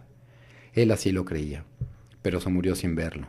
Y también moriré yo antes de que ese sueño se cumpla, porque estamos a fines de 1580 y todavía los indios nos odian. Inés del alma mía, Isabel Allende, disco 4, track 2. Pronto la gente del Cusco se acostumbró a considerarnos una pareja, aunque imagino que a nuestras espaldas circulaban comentarios maliciosos. En España me habrían tratado como a una barragana, pero en el Perú nadie me faltaba el respeto, al menos nunca en mi cara, porque habría sido como faltárselo a Pedro de Valdivia. Se sabía que él tenía una esposa en Extremadura, pero eso no era verdad. La mitad de los españoles estaba en situación similar. Sus esposas legítimas eran recuerdos borrosos. En el Nuevo Mundo necesitaban amor inmediato o un sustituto de ello. Además, también en España los hombres tenían mancebas, El imperio estaba sembrado de bastardos, y muchos de los conquistadores lo eran. En un par de ocasiones, Pedro me habló de sus remordimientos, no por haber dejado de amar a Marina, sino por estar impedido de casarse conmigo. Yo podía desposarme con cualquiera de los que antes me cortejaban y que ahora no se atreven a mirarme, dijo. Sin embargo, esa posibilidad nunca me quitó el sueño. Tuve claro desde el principio que Pedro y yo jamás podríamos casarnos, salvo que muriera Marina, lo que ninguno de los dos deseaba. Por eso me saqué la esperanza del corazón y me dispuse a celebrar el amor y la complicidad que compartíamos, sin pensar en el futuro, en chismes, vergüenza o pecado. Éramos amantes y amigos, solíamos discutir a gritos, porque ninguno de los dos tenía temperamento manso, pero eso no lograba separarnos.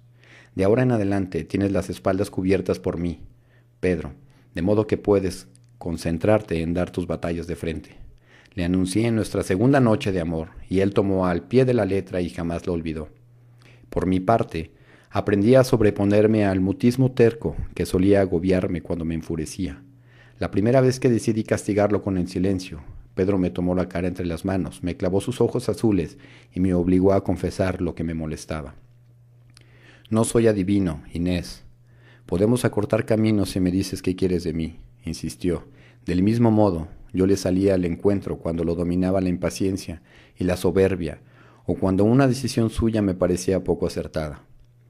Éramos similares, ambos fuertes, mandones y ambiciosos. Él pretendía fundar un reino y yo pretendía acompañarlo. Lo que él sentía, lo sentía yo. Así compartíamos la misma ilusión. Al principio me limitaba a escuchar en silencio cuando él mencionaba a Chile. No sabía de qué hablaba, pero disimulé mi ignorancia. Me informé por mis clientes, los soldados que me traían su ropa a lavar o venían a comprar empanadas, y así supe del fracasado intento de Diego de Almagro. Los hombres que sobrevivieron a esa aventura y a la batalla de las Salinas no tenían un maravedí en la faltriquera. Andaban con la ropa en hilachas y a menudo acudían sigilosos por la puerta del patio a buscar comida gratis. Por eso les llamaban los rotos chilenos. No se ponían en la cola de los mendigos indígenas, aunque eran tan pobres como ellos, porque había cierto orgullo en ser uno de estos rotos, palabra que designaba al hombre valiente, audaz, esforzado y altanero. Chile, según la descripción de esos hombres, era tierra maldita, pero imaginé que Pedro de Valdivia tenía muy buenas razones para ir allí. Al escucharlo, me fui entusiasmando con la idea. Aunque me cueste la vida, intentaré la conquista de Chile, me dijo, y yo iré contigo. No es una empresa para mujeres, no puedo someterte a los peligros de esa aventura, Inés, pero tampoco deseo separarme de ti. Ni se te ocurra, vamos juntos o no vas a ninguna parte, repliqué.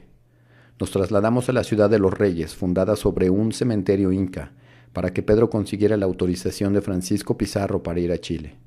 No podíamos alojarnos en la misma casa, aunque pasábamos juntos cada noche, para no provocar a las malas lenguas y a los frailes, que en todo se meten, aunque ellos mismos no son ejemplos de virtud.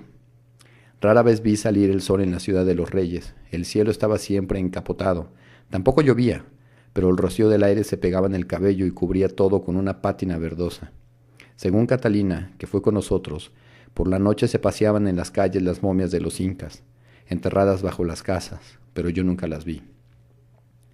Mientras yo averiguaba qué se necesita para una empresa tan complicada como atravesar 1000 leguas, fundar ciudades y pacificar indios, Pedro perdía días enteros en el palacio del marqués, gobernador, participando en tertulias sociales y conciliábulos políticos que le fastidiaban. Las efusivas muestras de respeto y amistad que Pizarro prodigaba a Valdivia provocaban dura envidia en otros militares y encomenderos. Ya entonces, en sus comienzos, la ciudad estaba envuelta en el tejido de enredos que hoy las caracteriza. La corte era un hervidero de intrigas y todo tenía un precio, hasta el honor. Los ambiciosos y halagüeños se desvivían por obtener los favores del marqués gobernador, el único que tenía poder para otorgar granjerías. Había incalculables tesoros en el Perú, pero no alcanzaba para tantos pedigüeños. Pizarro no tenía por qué. Mientras los demás procuraban agarrar a manos llenas, Valdivia estaba dispuesto a devolverle su mina y su hacienda para repetir el error que tan caro le había costado a Diego de Almagro. ¿Por qué os empecináis en esta aventura en Chile, esa tierra pelada, don Pedro? Le preguntó más de una vez. Para dejar fama y memoria de mí, excelencia, replicaba siempre Valdivia. Y en verdad esa era su única razón. El camino a Chile equivalía a atravesar el infierno. Los indios eran indómitos y no había oro en abundancia como en el Perú, pero estos inconvenientes eran ventajas para Valdivia. El desafío del viaje y de batallar contra fieros enemigos le atraía y, aunque no lo manifestó delante de Pizarro, le gustaba la pobreza de Chile, como me explicó a menudo. Estaba convencido de que el oro corrompe y envicia. El oro dividía a los españoles en el Perú, atizaba la maldad y la codicia, alimentaba las maquinaciones, ablandaba las costumbres y perdía las almas. En su imaginación, Chile era el lugar ideal, lejos de los cortesanos de la ciudad de los reyes, donde podría fundar una sociedad justa basada en el trabajo duro y la labranza de la tierra, sin la riqueza mala vida de las minas y la esclavitud. En Chile incluso la religión sería sencilla, porque él, que había leído a Erasmo, se ocuparía de atraer a sacerdotes bondadosos, verdaderos servidores de Dios, y no a una manga de frailes corruptos y odiosos. Los descendientes de los fundadores serían chilenos sobrios, honestos, esforzados, respetuosos de la ley. Entre ellos no habría aristócratas a los que él detestaba, porque el único título válido no es aquel que se hereda, sino el ganado por los méritos de una existencia digna y un alma noble. Yo pasaba horas oyendo hablar así, con los ojos húmedos y el corazón azorado de emoción, imaginando esa nación utópica que fundaríamos juntos. Al cabo de semanas de pasearse por los salones y corredores del palacio, Pedro empezó a perder la paciencia, convencido de que nunca obtendría la autorización, pero yo estaba segura de que Pizarro se la daría. La demora era habitual en el marqués, quien no era mi amigo de las cosas derechas. Fingía preocupación por los peligros que su amigo debería enfrentar en Chile, pero en realidad le convenía que Valdivia se fuera lejos, donde no pudiera conspirar contra él, ni hacerle sombra con su prestigio. Los gastos, riesgos y padecimientos corrían por cuenta de Valdivia, mientras que la tierra sometida dependería del gobernador del Perú. Él nada podía perder con el osado proyecto, ya que no pensaba intervenir un solo maravedí en ello. Chile está aún por conquistar y cristianizar, señor marqués gobernador, de ver que nosotros, súbditos de su majestad imperial, no podemos descuidar, argumentó Valdivia. Dudo que encontréis hombres dispuestos a acompañaros, don Pedro. Nunca han faltado varones heroicos y de buen guerrear entre los españoles, excelencia. Cuando se corra la voz de esta expedición a Chile, sobrarán brazos armados. Una vez que el asunto del financiamiento quedó claro, es decir, que los gastos corrían por parte de Valdivia, el marqués gobernador otorgó su autorización con aparente desgano y recuperó rápidamente la rica mina de plata y la hacienda que poco antes le había otorgado a su valeroso maestre de campo. A este no le importó.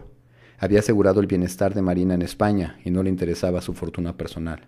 Contaba con 9,000 pesos de oro y los documentos necesarios para la empresa. Falta un permiso, le recordé. ¿Cuál? El mío. Sin él no puedo acompañarme. Pedro expuso al marqués, en forma algo exagerada, mi experiencia en cuidar enfermos y heridos, así como mis conocimientos de costura y cocina, indispensables para un viaje como aquel. Pero de nuevo se vio enredado en intrigas palaciegas y objeciones morales. Tanto insistí, que Pedro me consiguió una audiencia para hablar con Pizarro en persona. No quise que él me acompañara, porque hay cosas que una mujer puede hacer mejor sola. Inés del alma mía, Isabel Allende, disco 4, track 3. Me presenté al palacio a la hora señalada, pero tuve que esperar horas en una sala llena de gente que acudía a pedir favores, como yo. El ambiente estaba recargado de adornos y profusamente iluminado por hileras de bujías en candelabros de plata. Era un día más gris que otros y muy poca luz natural se colaba por los ventanales. Al saber que venía recomendada por Pedro de Valdivia, los lacayos me ofrecieron una silla, mientras los demás solicitantes debían permanecer de pie. Algunos llevaban meses yendo a diario y ya tenían el aire ceniciento de la resignación. Aguardé tranquila, sin darme por aludida de las miradas torvas de algunas personas, que sin duda conocían mi relación con Valdivia y debían de preguntarse cómo una insignificante costurera, una mujer amancebada, se atrevía a pedir audiencia al marqués gobernador. A eso del mediodía llegó un secretario y anunció que era mi turno. Le seguía una habitación imponente, decorada con un lujo exagerado, cortinajes, escudos, pendones, oro y plata, chocante para el sobrio temperamento español, en especial para los que venimos de Extremadura. Guardias empenachados protegían al marqués gobernador, más de una docena de escribanos, secretarios, leguleyos, bachilleres y frailes se afanaban con libracos y documentos, que él no podía leer, y varios sirvientes indígenas de Librea, pero descalzos, servían vino, frutas y pasteles de las monjas. Francisco Pizarro, instalado en un sillón de felpa y plata sobre un estrado, me hizo el honor de reconocerme y mencionar que recordaba nuestra entrevista anterior. Yo me había hecho un vestido de viuda para la ocasión. Iba de negro, con mantilla y una toca que ocultaba mis cabellos. Dudo que el astuto marqués se dejara engañar por mi apariencia. Sabía muy bien por qué Valdivia pretendía llevarme con él. «¿En qué puedo serviros, señora?», me preguntó con su voz destemplada. «Soy yo quien desea serviros a vos y a España, excelencia», le contesté con una humildad que estaba lejos de sentir, y procedí a mostrarle el mapa amarillento de Diego de Almagro, que Valdivia siempre llevaba junto al pecho. Le señalé la ruta del desierto que habría de seguir la expedición, y le conté que yo había heredado de mi madre el don de encontrar agua. Francisco Pizarro, perplejo, se quedó mirándome como si yo me hubiese burlado de él. Creo que nunca había oído hablar de algo semejante, a pesar de que es una facultad bastante común. «¿Me estáis diciendo que podéis hallar agua en el desierto, señora?» «Sí, excelencia». «Estamos hablando del desierto más árido del mundo, según dicen algunos soldados que fueron en la expedición anterior. Allí crecen algunos pastos y matorrales, excelencia». «Eso significa que hay agua, aunque posiblemente está a cierta profundidad. Si la hay, yo puedo encontrarla». Para entonces, toda actividad había cesado en la sala de audiencias y los presentes, incluso los servidores indios, seguían nuestra conversación con la boca abierta. «Permitidme que os demuestre lo que sostengo, señor marqués gobernador. Puedo ir con testigos al sitio más yermo que usted me asigne y con una varilla os mostraré que soy capaz de hallar agua». «No será necesario, señora, os creo», se pronunció Pizarro después de una larga pausa. Procedió a impartir órdenes para que se me extendiera la autorización solicitada y, además, me ofreció una lujosa tienda de campaña como prenda de amistad para aliviar los sacrificios del viaje. Manifestó, en vez de seguir al secretario, que pretendía conducirme a la puerta, me planté junto a uno de los escritorios a esperar mi documento, porque de otro modo podría tardar meses. Media hora más tarde, Pizarro le puso su sello y me lo tendió con una sonrisa torcida. Solo me faltaba el permiso de la iglesia. Pedro y yo regresamos al Cusco a organizar la expedición. Tarea nada fácil, porque, aparte de los gastos, había el problema de que muy pocos soldados quisieron sumarse a nosotros. Eso de que sobrarían brazos bien armados, como habían anunciado tantas veces Valdivia, resultó una ironía. Quienes fueron años antes con Diego de Almagro habían regresado contando horrores de aquel lugar, que llamaban sepultura de españoles, y que, según aseguraban, era muy mísero y no alcanzaba para alimentar ni a 30 encomenderos. Los rotos chilenos habían vuelto sin nada y vivían de la caridad, prueba sobrada de que Chile solo ofrecía padecimientos. Eso desanimaba incluso a los más bravos, pero Valdivia podía ser muy elocuente cuando aseguraba que, una vez subsanados los obstáculos del camino, llegaríamos a una tierra fértil y benigna, de mucho contento, donde podríamos prosperar. ¿Y el oro?, preguntaban los hombres. Oro también habría, les aseguraba él. Era cuestión de buscarlo. Los únicos voluntarios resultaron tan escasos de fondos que debió prestarles dinero para que se aperaran con armas y caballos, tal como antes había hecho Almagro con los suyos, a unas sabiendas que nunca podía recuperar la inversión. Los 9,000 pesos hicieron pocos para adquirir lo indispensable. Entonces Valdivia consiguió financiamiento con un inescrupuloso comerciante, a quien consintió pagarle el 50% de lo que se recaudara en la empresa de la conquista. Fui a confesarme con el obispo del Cusco, a quien ablandé antes con manteles bordados para su sacristía, ya que necesitaba su permiso para el viaje. Teniendo en mi poder el documento de Pizarro, iba más o menos segura, pero nunca se sabe cómo reaccionarán los frailes, y menos aún los obispos. En la confesión no tuve más remedio que exponer la verdad desnuda de mis amores. «El adulterio es pecado mortal», me recordó el obispo. «Soy viuda, eminencia. Me confieso de fornicación, que es un pecado horroroso, pero no de adulterio, que es peor. Sin arrepentimiento y sin el firme propósito de no volver a pecar, hija, ¿cómo pretendéis que os absuelva?» tal como lo hacéis con todos los castellanos del Perú, eminencia, que de otro modo irían a parar de cabeza al infierno.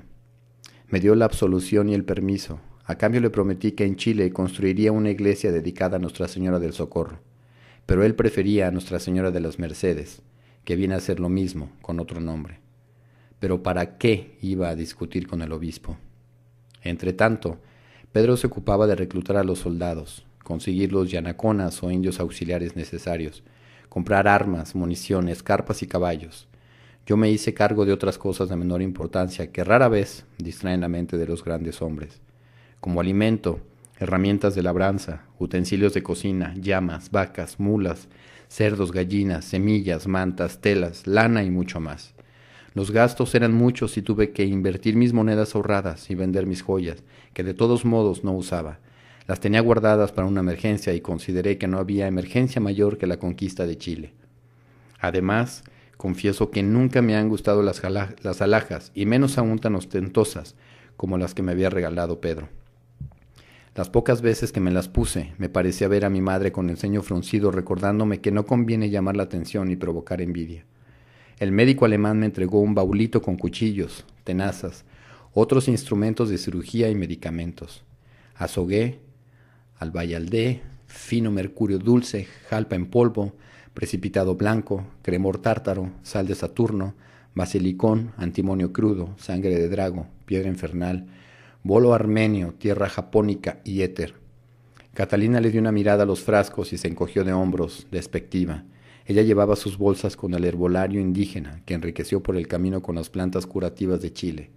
Además, insistió en llevar la batea de madera para el baño, porque nada le molestaba tanto como la hediondez de los viracochas, y estaba convencida de que casi todas las enfermedades eran debidas a la mugre. En eso estaba cuando llegó a golpear mi puerta un hombre maduro, simplón, con cara de niño, que se presentó como don Benito. Era uno de los hombres de Almagro, curtido por años de vida militar, el único que regresó enamorado de Chile, pero no se atrevía a decirlo en público para que no le creyeran enajenado. Tan andrajoso como los otros, chilenos, tenía sin embargo una gran dignidad de soldado y no venía a pedir dinero prestado ni a poner condiciones, sino a acompañarnos y ofrecernos su ayuda. Compartía la idea de Valdivia de que en Chile se podía fundar un pueblo justo y sano. Esa tierra corre 1000 leguas de norte a sur y el mar la baña al oeste, mientras que al este hay una sierra tan majestuosa como no se ha visto en España, señora mía, me dijo. Don Benito nos contó detalles del desastroso viaje de Diego de Almagro.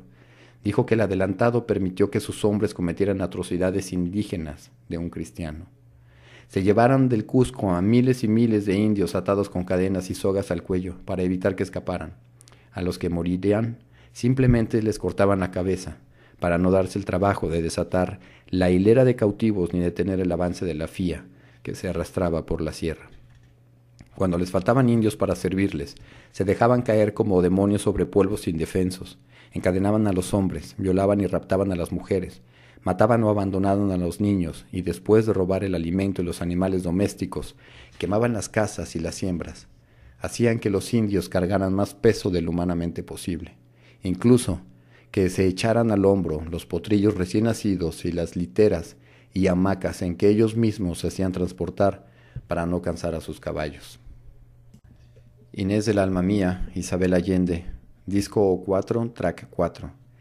En el desierto más de un viracocha llevaba amarrada a la montura a una india recién parida, para beberle la leche de los senos a falta de otro líquido, mientras el niño quedaba tirado en las arenas hirvientes.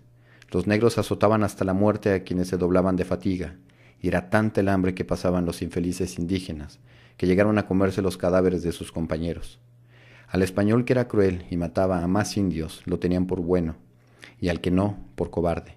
Valdivia lamentó estos hechos, seguro de que él los habría evitado, pero comprendía que así es el desorden de la guerra, como le constaba después de haber presenciado el saqueo de Roma. Dolor y más dolor, sangre por el camino, sangre de las víctimas, sangre que envilece a los opresores. Don Benito conocía las penurias del viaje porque las había vivido, y nos relató la travesía del desierto de Atacama, que ellos tomaron para volver al Perú. Esa era la ruta escogida por nosotros para ir a Chile, a la inversa del recorrido de Almagro. No debemos contemplar solo las necesidades de los soldados, señora. También el estado de los indios debe ocuparnos. Requieren abrigo, alimento y agua. Sin ellos no llegaremos lejos, me recordó. Yo lo tenía muy presente, pero proveer para 1000 yanaconas con el dinero disponible era tarea de mago. Entre los escasos soldados que vendrían con nosotros a Chile, se contaba Juan Gómez, un apuesto y valeroso joven oficial, sobrino del difunto Diego de Almagro. Un día se presentó en mi casa con su gorra de terciopelo en la mano, muy cohibido, y me confesó su relación con una princesa inca, bautizada con el nombre de Cecilia. Nos amamos mucho, doña Inés, no podemos separarnos. Cecilia quiere venir conmigo a Chile, me dijo. Pues que venga. No creo que don Pedro de Valdivia lo permita, porque Cecilia está preñada, balbuceó el joven. Era un problema serio, pero habría sido muy claro en su decisión de que en el viaje de tal magnitud no se podía llevar mujeres en esa condición, porque era muy engorroso, pero al comprobar la angustia de Juan Gómez me sentí obligada a darle una mano. ¿De cuántos meses está la preñez?, le pregunté. Más o menos de 3 o 4. Os dais cuenta del riesgo que esto supone para ella, ¿verdad? Cecilia es muy fuerte. Dispondrá de las comodidades necesarias y yo la ayudaré, doña Inés. Una princesa mimada y sus séquitos serán un incordio tremendo. Cecilia no molestará, señora, le aseguro, que apenas la notarán en la caravana. Está bien, don Juan. No habléis de esto con nadie por el momento. Veré cómo y cuándo, se lo anuncio al capitán general Valdivia. Preparaos para partir dentro de poco. Agradecido, Juan Gómez me trajo de regalo un cachorro negro de pelaje áspero y duro, como el de un cerdo, que se convirtió en mi sombra. Le puse por nombre Baltasar, porque era 6 de enero, día de los Reyes Magos. Ese animal fue el primero de una serie de perros iguales, descendientes suyos, que me han acompañado durante más de 40 años. 2 días más tarde acudió a visitarme la princesa inca, que llegó en una litera llevada por 4 hombres y seguida por otras 4 criadas cargadas de regalos. Yo nunca había visto de cerca a un miembro de la corte del Inca. Concluí que las princesas de España palidecerían de envidia ante Cecilia. Era muy joven y bella, con facciones delicadas, casi infantiles, de corta estatura y delgada, pero resultaba imponente, porque poseía la altivez natural de quien ha nacido en cuna de oro y está acostumbrada a ser servida. Vestía a la moda del incanato, con sencillez y elegancia. Llevaba la cabeza descubierta y el cabello suelto, como un manto negro, liso y reluciente, que le cubría la espalda hasta la cintura. Me anunció que su familia estaba dispuesta a contribuir con los petrechos de los yanaconas, siempre que no los llevaran encadenados. Así lo había hecho Almagro, con la disculpa de que mataba 2 pájaros de un tiro. Evitaba que los indios se escaparan y transportaba hierro. Más infelices murieron por esas cadenas de pesadumbre que por los rigores del clima. Le expliqué que Valdivia no pensaba hacer eso, pero ella me recordó que los bicarochas trataban a los indígenas peor que a las bestias. ¿Podía yo responder por Valdivia y por la conducta de los otros soldados?, preguntó. No, no podía. Pero le prometí mantenerme vigilante y, de paso, la felicité por sus compasivos sentimientos, ya que los incas de la nobleza rara vez tenían consideraciones con su pueblo. Me miró extrañada. La muerte y los suplicios son normales, pero las cadenas no. Resultan humillantes, me aclaró en el buen castellano aprendido de su amante. Cecilia llamaba la atención por su hermosura, sus ropas del más fino tejido peruano y su inconfundible porte de realeza, pero se las arregló para pasar casi desapercibida durante las primeras 50 leguas de viaje, hasta que encontré el momento adecuado para hablar con Pedro, quien al principio reaccionó con cólera, como cabía esperarse cuando una de sus órdenes era ignorada. Si yo estuviese en la situación de Cecilia, habría tenido que quedarme atrás, suspiré. ¿Acaso lo estás?, preguntó esperanzado porque siempre quiso tener un hijo. No, por desgracia, pero Cecilia sí, y no es la única. Tus soldados están preñando a las indias auxiliares cada noche, y ya tenemos a una decena con el vientre lleno. Cecilia resistió la travesía del desierto, en parte montada en su mula y en parte cargada en una hamaca por sus servidores, y su hijo fue el primer niño nacido en Chile. Juan Gómez nos pagó con una lealtad incondicional que habría de sernos muy útil en los meses y años venideros. Cuando ya estaba todo listo para emprender el camino con el puñado de soldados que quisieron acompañarnos, surgió un inconveniente inesperado.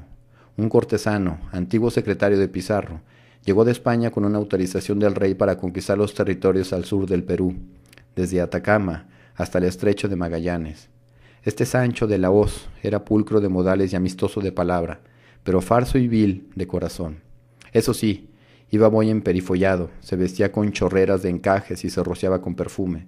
Los hombres se reían de él a sus espaldas, pero pronto empezaron a imitarlo. Llegó a ser más peligroso para la expedición que las inclemencias del desierto y el lodo de los indios. No merece que su nombre quede en esta crónica, pero no puedo evitar mencionarlo, ya que vuelve a aparecer más adelante, y si hubiera logrado su propósito, Pedro de Valdivia y yo no habríamos cumplido nuestros destinos. Con su llegada había 2 hombres para la misma empresa, y por unas semanas pareció que ésta se trancaba sin remedio, pero al cabo de muchas discusiones y demoras, el marqués gobernador Francisco Pizarro decidió que ambos acometieran la conquista de Chile en calidad de socios. Valdivia iría por tierra, de la hoz por mar, y se encontrarían en Atacama. Tú te vas cuidando mucho de este Sancho, pues, mamitay, me advirtió Catalina cuando supo lo ocurrido. Nunca lo había visto, pero lo caló con sus conchas de adivinar. Partimos por fin una cálida mañana de enero de 1540. Francisco Pizarro había llegado a la ciudad de los Reyes, con varios de sus oficiales, a despedirse de Valdivia, llevando regalo a algunos caballos, su único aporte a la expedición. El eco de las campanas de las iglesias que repicaron desde el amanecer alborotó a los pájaros en el cielo y a los animales en la tierra.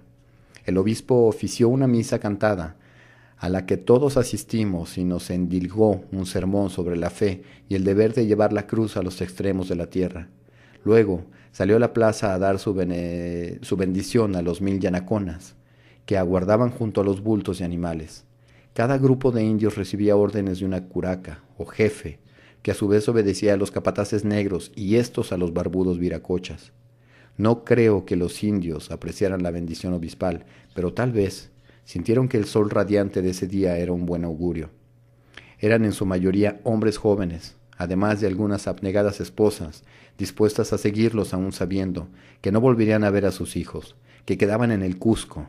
Por supuesto, iban también las mancebas de los soldados, cuyo número aumentó durante el viaje con las muchachas cautivas de las aldeas arrasadas. Don Benito me comentó la diferencia entre la primera expedición y la segunda. Almagro partió la cabeza de 500 soldados en bruñidas armaduras, con flamantes banderas y pendones cantando a pleno pulmón, y varios frailes con grandes cruces, además de los miles y miles de yanaconas cargados de petrechos, y manadas de caballos y otros animales, avanzando todos al son de trompetas y timbales. Por comparación, nosotros éramos un grupo más bien patético, solo 11 soldados, además de Pedro de Valdivia y yo, que también estaba dispuesta a blandir una espada si llegaba el caso. Que seamos pocos no importa, señora mía, puesto que con coraje y buen ánimo hemos de compensarlo. Con el favor de Dios, por el camino habrán de sumarse otros valientes, me aseguró don Benito. Pedro de Valdivia cabalgaba delante, seguido por Juan Gómez, nombrado alguacil, don Benito y otros soldados. Lucía espléndido en su armadura con el yelmo empenachado y vistosas armas, montado un sultán, su valioso corcel árabe. Más atrás íbamos Catalina y yo, también a caballo. Yo había colocado en el arzón de mi montura a Nuestra Señora del Socorro y Catalina llevaba en brazos al cachorro Baltasar, porque queríamos que se acostumbrara al olor de los indios. Pensábamos entrenarlo para guardián, no para asesino. Cecilia iba acompañada por un séquito de indias de su servicio, disimuladas entre las mancebas de los soldados. Enseguida venía la fila interminable de animales y cargadores. Muchos lloraban, porque iban obligados, y se despedían de sus familias. Los capataces negros flaqueaban a la larga serpiente de indios. Eran más temidos que los viracochas por su crueldad, pero Valdivia había dado instrucciones de que sólo él podía autorizar los castigos mayores y el tormento. Los capataces debían limitarse al látigo y emplearlo con prudencia. Esa orden se diluyó por el camino, y pronto solo yo habría de recordarla. Al sonido de las campanas, que seguían replicando en las iglesias, se sumaban los gritos de despedida, el piafar de los caballos, el tintineo de los arreos, el quejido largo de los yanaconas y el ruido sordo de sus pies desnudos golpeando la tierra. Atrás quedó el Cusco, coronado por la fortaleza sagrada del Sayacumán. Bajo un cielo azulino, al salir de la ciudad, a plena vista del marqués gobernador, su séquito el obispo y la población de la ciudad que nos despedía. Pedro me llamó a su lado, con voz clara y desafiante. «Aquí, conmigo, doña Inés Suárez», exclamó, y cuando me adelante a los soldados y oficiales para colocar mi caballo junto al suyo, agregó en voz baja: «Nos vamos para Chile, Inés del alma mía».